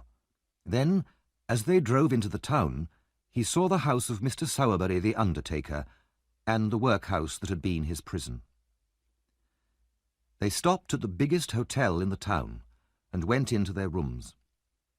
During dinner, Mr. Brownlow stayed in a separate room, and the older members of the group went in and out with serious faces. Mrs. Maylie came back with her eyes red from crying. All this made Rose and Oliver, who had not been told any new secrets, very nervous and uncomfortable. At 9 o'clock, Dr. Losberne and Mr. Brownlow brought Monks into the room. Oliver was very surprised. This was the same man he had bumped into once outside a pub and seen another time with Fagin, looking in at him through the window of the country cottage. Oliver was told that Monks was his half-brother, and the boy stared at him in shock and amazement. Monks looked back at him with hatred. "We have the whole story here in these papers," said Mr. Brownlow, putting them on the table. "All we need now is for you to sign them, Monks, and to tell Oliver what happened." Monks started hesitantly. "My father had arrived in Italy to collect the money he had inherited when suddenly he fell ill. When he died, we found 2 papers in his desk. One was a letter to his girl. The other was a will." "What was the letter?" asked Mr. Brownlow. "It was written when he was ill, telling the girl how ashamed he was that she was pregnant. He asked her not to remember him as a bad man, but as someone who had made a mistake. He reminded her of the day he'd given her the locket and ring." Oliver's tears fell fast as he listened to the story of his father.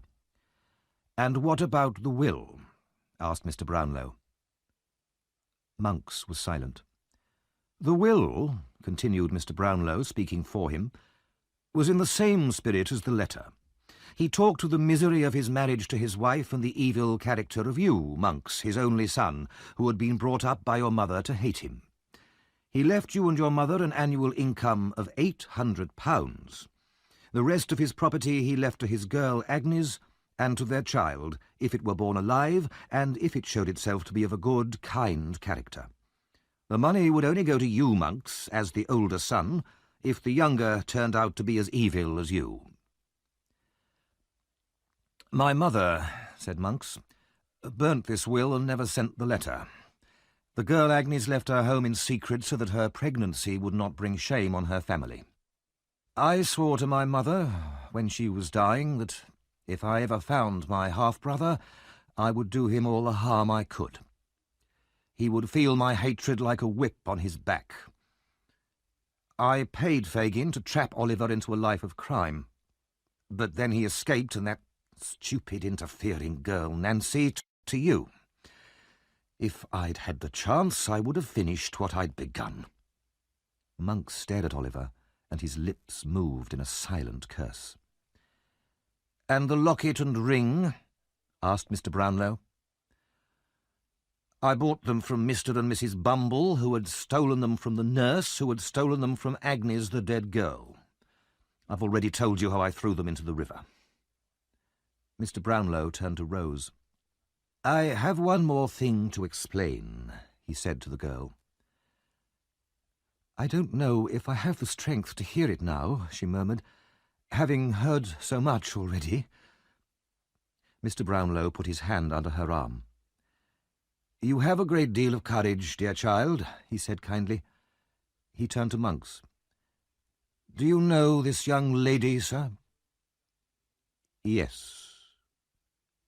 "I don't know you," said Rose faintly. "The father of poor Agnes had 2 daughters," said Mr. Brownlow. "What happened to the other one, who was only a young child at the time?" "When Agnes disappeared," replied Monks, "her father changed his name and moved to a lonely place in Wales where no one would know about the family shame. He died very soon afterwards, and this young daughter was taken in by some poor people. My mother hated Agnes and everybody connected with her. She hunted for this young sister and made sure that her life would be unhappy. She told the poor people who had taken her in that the girl was illegitimate and that she came from a bad family with an evil reputation. So the child led a life of miserable poverty, until Mrs. Maylie saw her by chance, pitied her, and took her home. "And do you see this young sister now?" asked Mr. Brownlow. "Yes, standing by your side." Rose could hardly speak. "So Oliver is my nephew? I can never call you aunt," cried Oliver. "You'll always be my own dear sister." They ran into each other's arms, both of them crying in their happiness. A father, sister, and mother had been lost and gained, and it was too much for one evening. They stood for a long time in silence, and the others left them alone.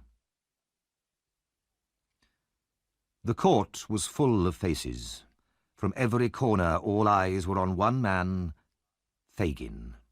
In front of him, behind, above, below, he seemed surrounded by staring eyes. Not one of the faces showed any sympathy towards him. All were determined that he should hang. At last there was a cry of "Silence!" and everyone looked towards the door. The jury returned and passed close to Fagin. He could tell nothing from their faces. They could have been made of stone. Then there was complete stillness, not a whisper, not a breath. Guilty. The whole court rang with a great shout, echoing through all the rooms as the crowd ran out of the building to tell all the people waiting outside. The news was that he would die on Monday. Fagin thought of nothing but death that night. He began to remember all the people he had ever known who had been hanged. He could hardly count them. They might have sat in the same prison cell as he was now. He thought about death by hanging, the rope, the cloth bag over the head, the sudden change from strong men to bundles of clothes hanging at the end of a rope. As his last night came, despair seized Fagin's evil soul. He could not sit still, and hurried up and down his small cell, gasping with terror, his eyes flashing with hate and anger.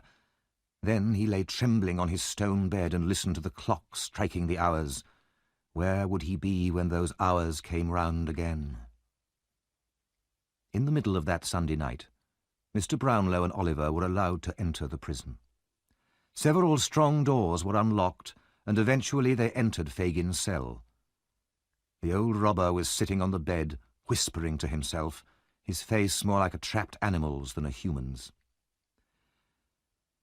"You have some papers, Fagin," said Mr. Brownlow quietly, "which were given to you by monks to look after." "It's a lie," replied Fagin, not looking at him. "I haven't got any." "For the love of God," said Mr. Brownlow very seriously, "don't lie to us now, on the night before your death. You know that Sykes is dead and Monks has confessed. Where are the papers?" "I'll tell you, Oliver," said Fagin. "Come here." He whispered to him. "They're in a bag up the chimney in the front room at the top of the house. But I want to talk to you, my dear." "Yes," said Oliver. "Will you pray with me?" "Outside, outside," said Fagin, pushing the boy in front of him towards the door. "Say I've gone to sleep. They'll believe you. You can take me out with you when you go." The old man's eyes shone with a mad light. "It's no good," said Mr. Brownlow, taking Oliver's hand. "He's gone too far, and we can never reach him now." The cell door opened, and as the visitors left, Fagin started struggling and fighting with his guards, screaming so loudly that the prison walls rang with the sound. They left the prison building in the grey light of dawn. Outside in the street, huge crowds were already gathering, joking and laughing and pushing to get the best places near the great black platform where the rope hung ready for its morning's work. Less than 3 months later, Rose married Harry Maylie. For her sake, Harry had abandoned his political ambitions and had become a simple man of the church. There was no longer any mystery about Rose's birth, but even if there had been, Harry would not have cared. They lived next to the church in a peaceful village. Mrs. Maylie went to live with them and spent the rest of her days in quiet contentment. Mr. Brownlow adopted Oliver as his son. They moved to a house in the same quiet village and were just as happy. Dr. Losburn discovered suddenly that the air in Chertsey did not suit him. In less than 3 months he too had moved to a cottage just outside the village, where he took up gardening and fishing with great energy and enthusiasm. Mr. Brownlow suggested that half the remaining money from the will should be given to Monks and the other half to Oliver, although by law it should all have gone to Oliver alone.